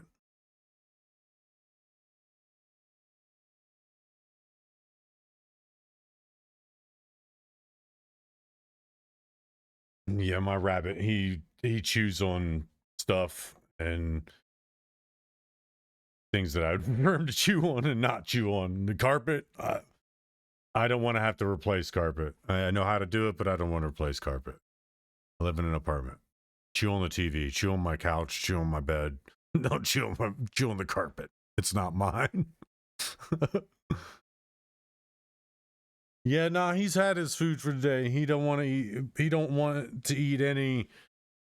He don't want to eat hay because he wants me to chase him and play, and that's what he does to get my attention. He chews on things and he digs at the carpet because he wants me to react and come chase him, which is why I went into the whole thing about he's not a normal rabbit. The ladies at the place that I adopted him from, they're like, yeah, when you play with him, try not to chase him. Don't do this, don't do that. And he's been the opposite of all of it. All of it. He likes when I chase him. They say don't pet his butt. This dude lets me pet his whole body. I do not keep him in a cage. And that's the thing, is I could put him in the bedroom, put him in his pen, but then he's going to start learning that that's the only place he can be. So he'll stop coming out and roaming around. It'll cut down his curiosity. So I would much rather react and get him to and just play with him for the second. So I will get up out of my chair and go and mess with him for a minute and kind of treat him like a kid. I'm a single parent dealing with a rabbit baby, and he's a baby. He was born in August. I adopted him November 15th. I've actually, the thing is, you can't train them not to chew on things. It's inherent to their nature. You can train them to do tricks. You can train them patterns and eating habits. He's potty trained. He doesn't potty on the floor at all. But you can't train them against their nature. So again, it's just something that I enjoy dealing with. I actually enjoy the fact that he's not a normal rabbit. He likes to be chased. He lets me pet his entire body. I don't pet underneath his chin because that's where his sensory glands are, but I can pet his whole body. Normally they say don't touch their backside, their butt area, because they're prey animals. Normally, yes. But once your rabbit has gotten used to you and they've claimed you, they let you pet their whole body. They let you. Before, I couldn't dig in behind his ears, back around behind his head, up under his jawline, not under his chin, but under his jawline. You couldn't really do any of that. Now I can pet everywhere. I can pet, and that's what I do. I scratch down in his back, and he loves it. His legs will pop out. He'll go flat, flop. He loves it. No, you do not pick a rabbit up by their ears. I would fight somebody if they tried to pick my rabbit up by his ears. I would straight. You wouldn't even get your hand around my ears, around his ears. My hand would be around yours. That's just, yeah, no, that's the most incorrect way. Yeah, Thailand is definitely messed up then. And even then, they're not probably looked at as pets. Here, people see them equally as pets as they do as food. So Thailand, it's probably like a 90 a 90-10 split. Very few keep pet rabbits. The rest are just straight up, it's dinner. Yep. Rabbits aren't looked at as widely known as pets there as they are here. Here we keep them as pets. It's just a cultural thing. And I watch a lot of best food review show where he goes to different countries and has different food. I think it's in Japan. No, it's in Korea. Korea, they're actually starting to shy away from the dogs as sustenance. And they're going more to a society where they're keeping dogs as pets. They do have plans. I think it's over the next 4 or 5 years to actually have a completely dog-free as food, if you will, society, to where dogs are pets. They're not food. So there are places that are moving toward the seeing certain animal types as pets as opposed to being as a food source. I'd say it's probably a little bit of an inspiration from the Western world and Western civilization, which is, to be honest, it's really cool. It's cool to know that countries are starting to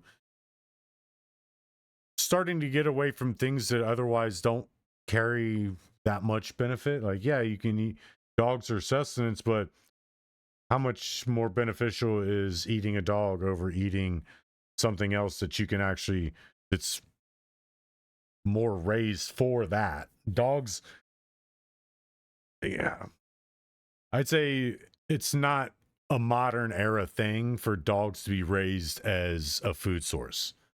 Even around the world, a lot of places, developed countries.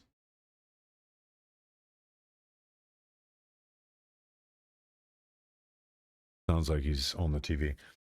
More developed countries don't raise something like that as a food source. So makes sense. Korea wants to be, you want to be first world, you got to stop eating dogs. You got to stop eating dogs if you want to be first world. Part of the first world problem is not eating dogs as a problem.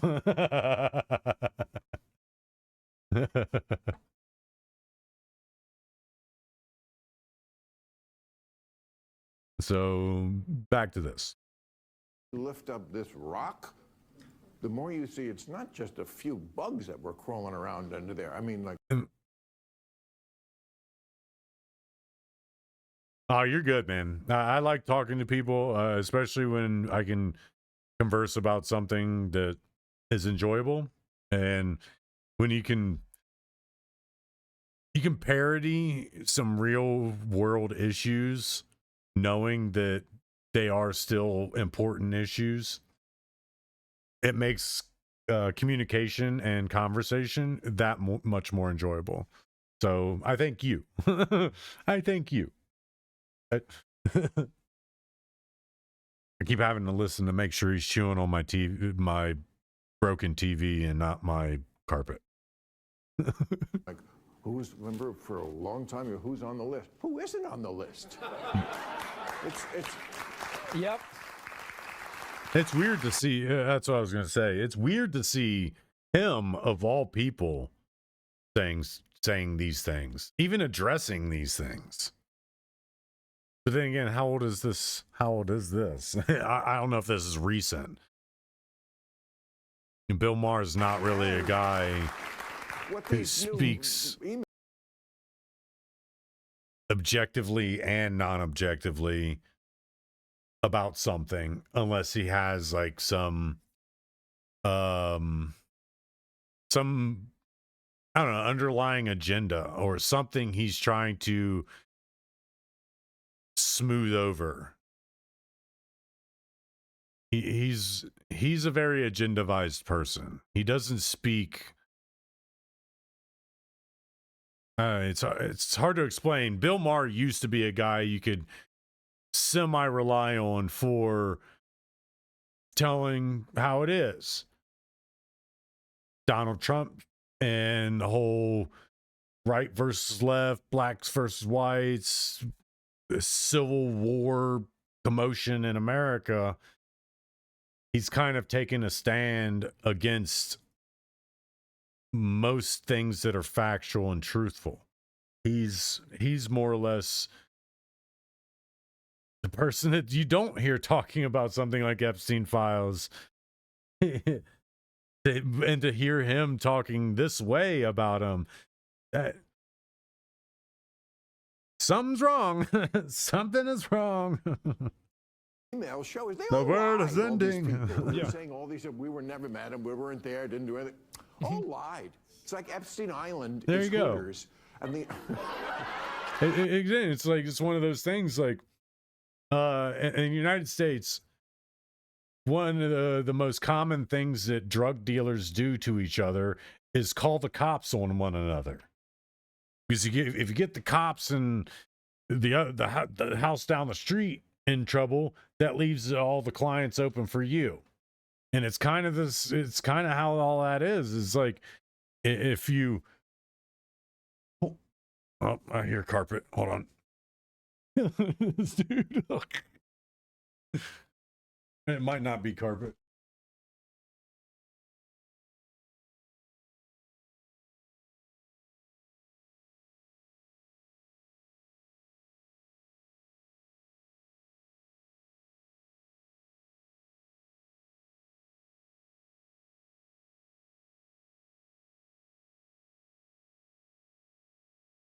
No, he actually got behind the TV that time.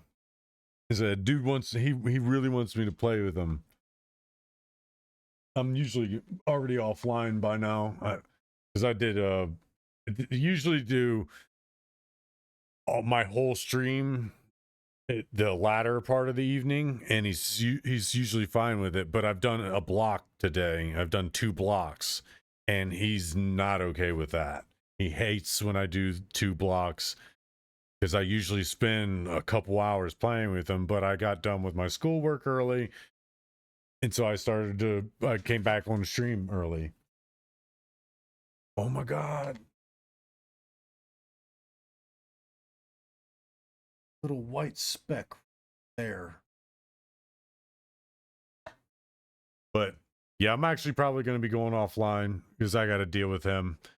I most certainly, this has become #1 conversation in the United States, and new stuff is happening every day. So if you happen upon here tomorrow, I'm always happy to converse. So, oh well, he's. I've had to let me blow the screen. This little spot, a white speck.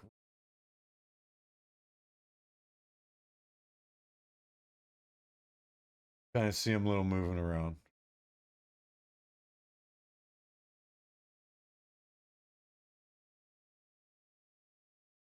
Yeah. Yeah. Yeah, you got up somewhere you can't get down. I know. I'm coming. I'm coming, man. So he's adorable, but he is a demon. So again, if you happen by when I'm online, always here to converse. We'll be covering a lot of this, kind of dissecting and doing a lot of analyzing of what's being found and talked about, giving alternate views and things like that. So thanks for stopping by, thanks for the follow, and have a good night. Peace.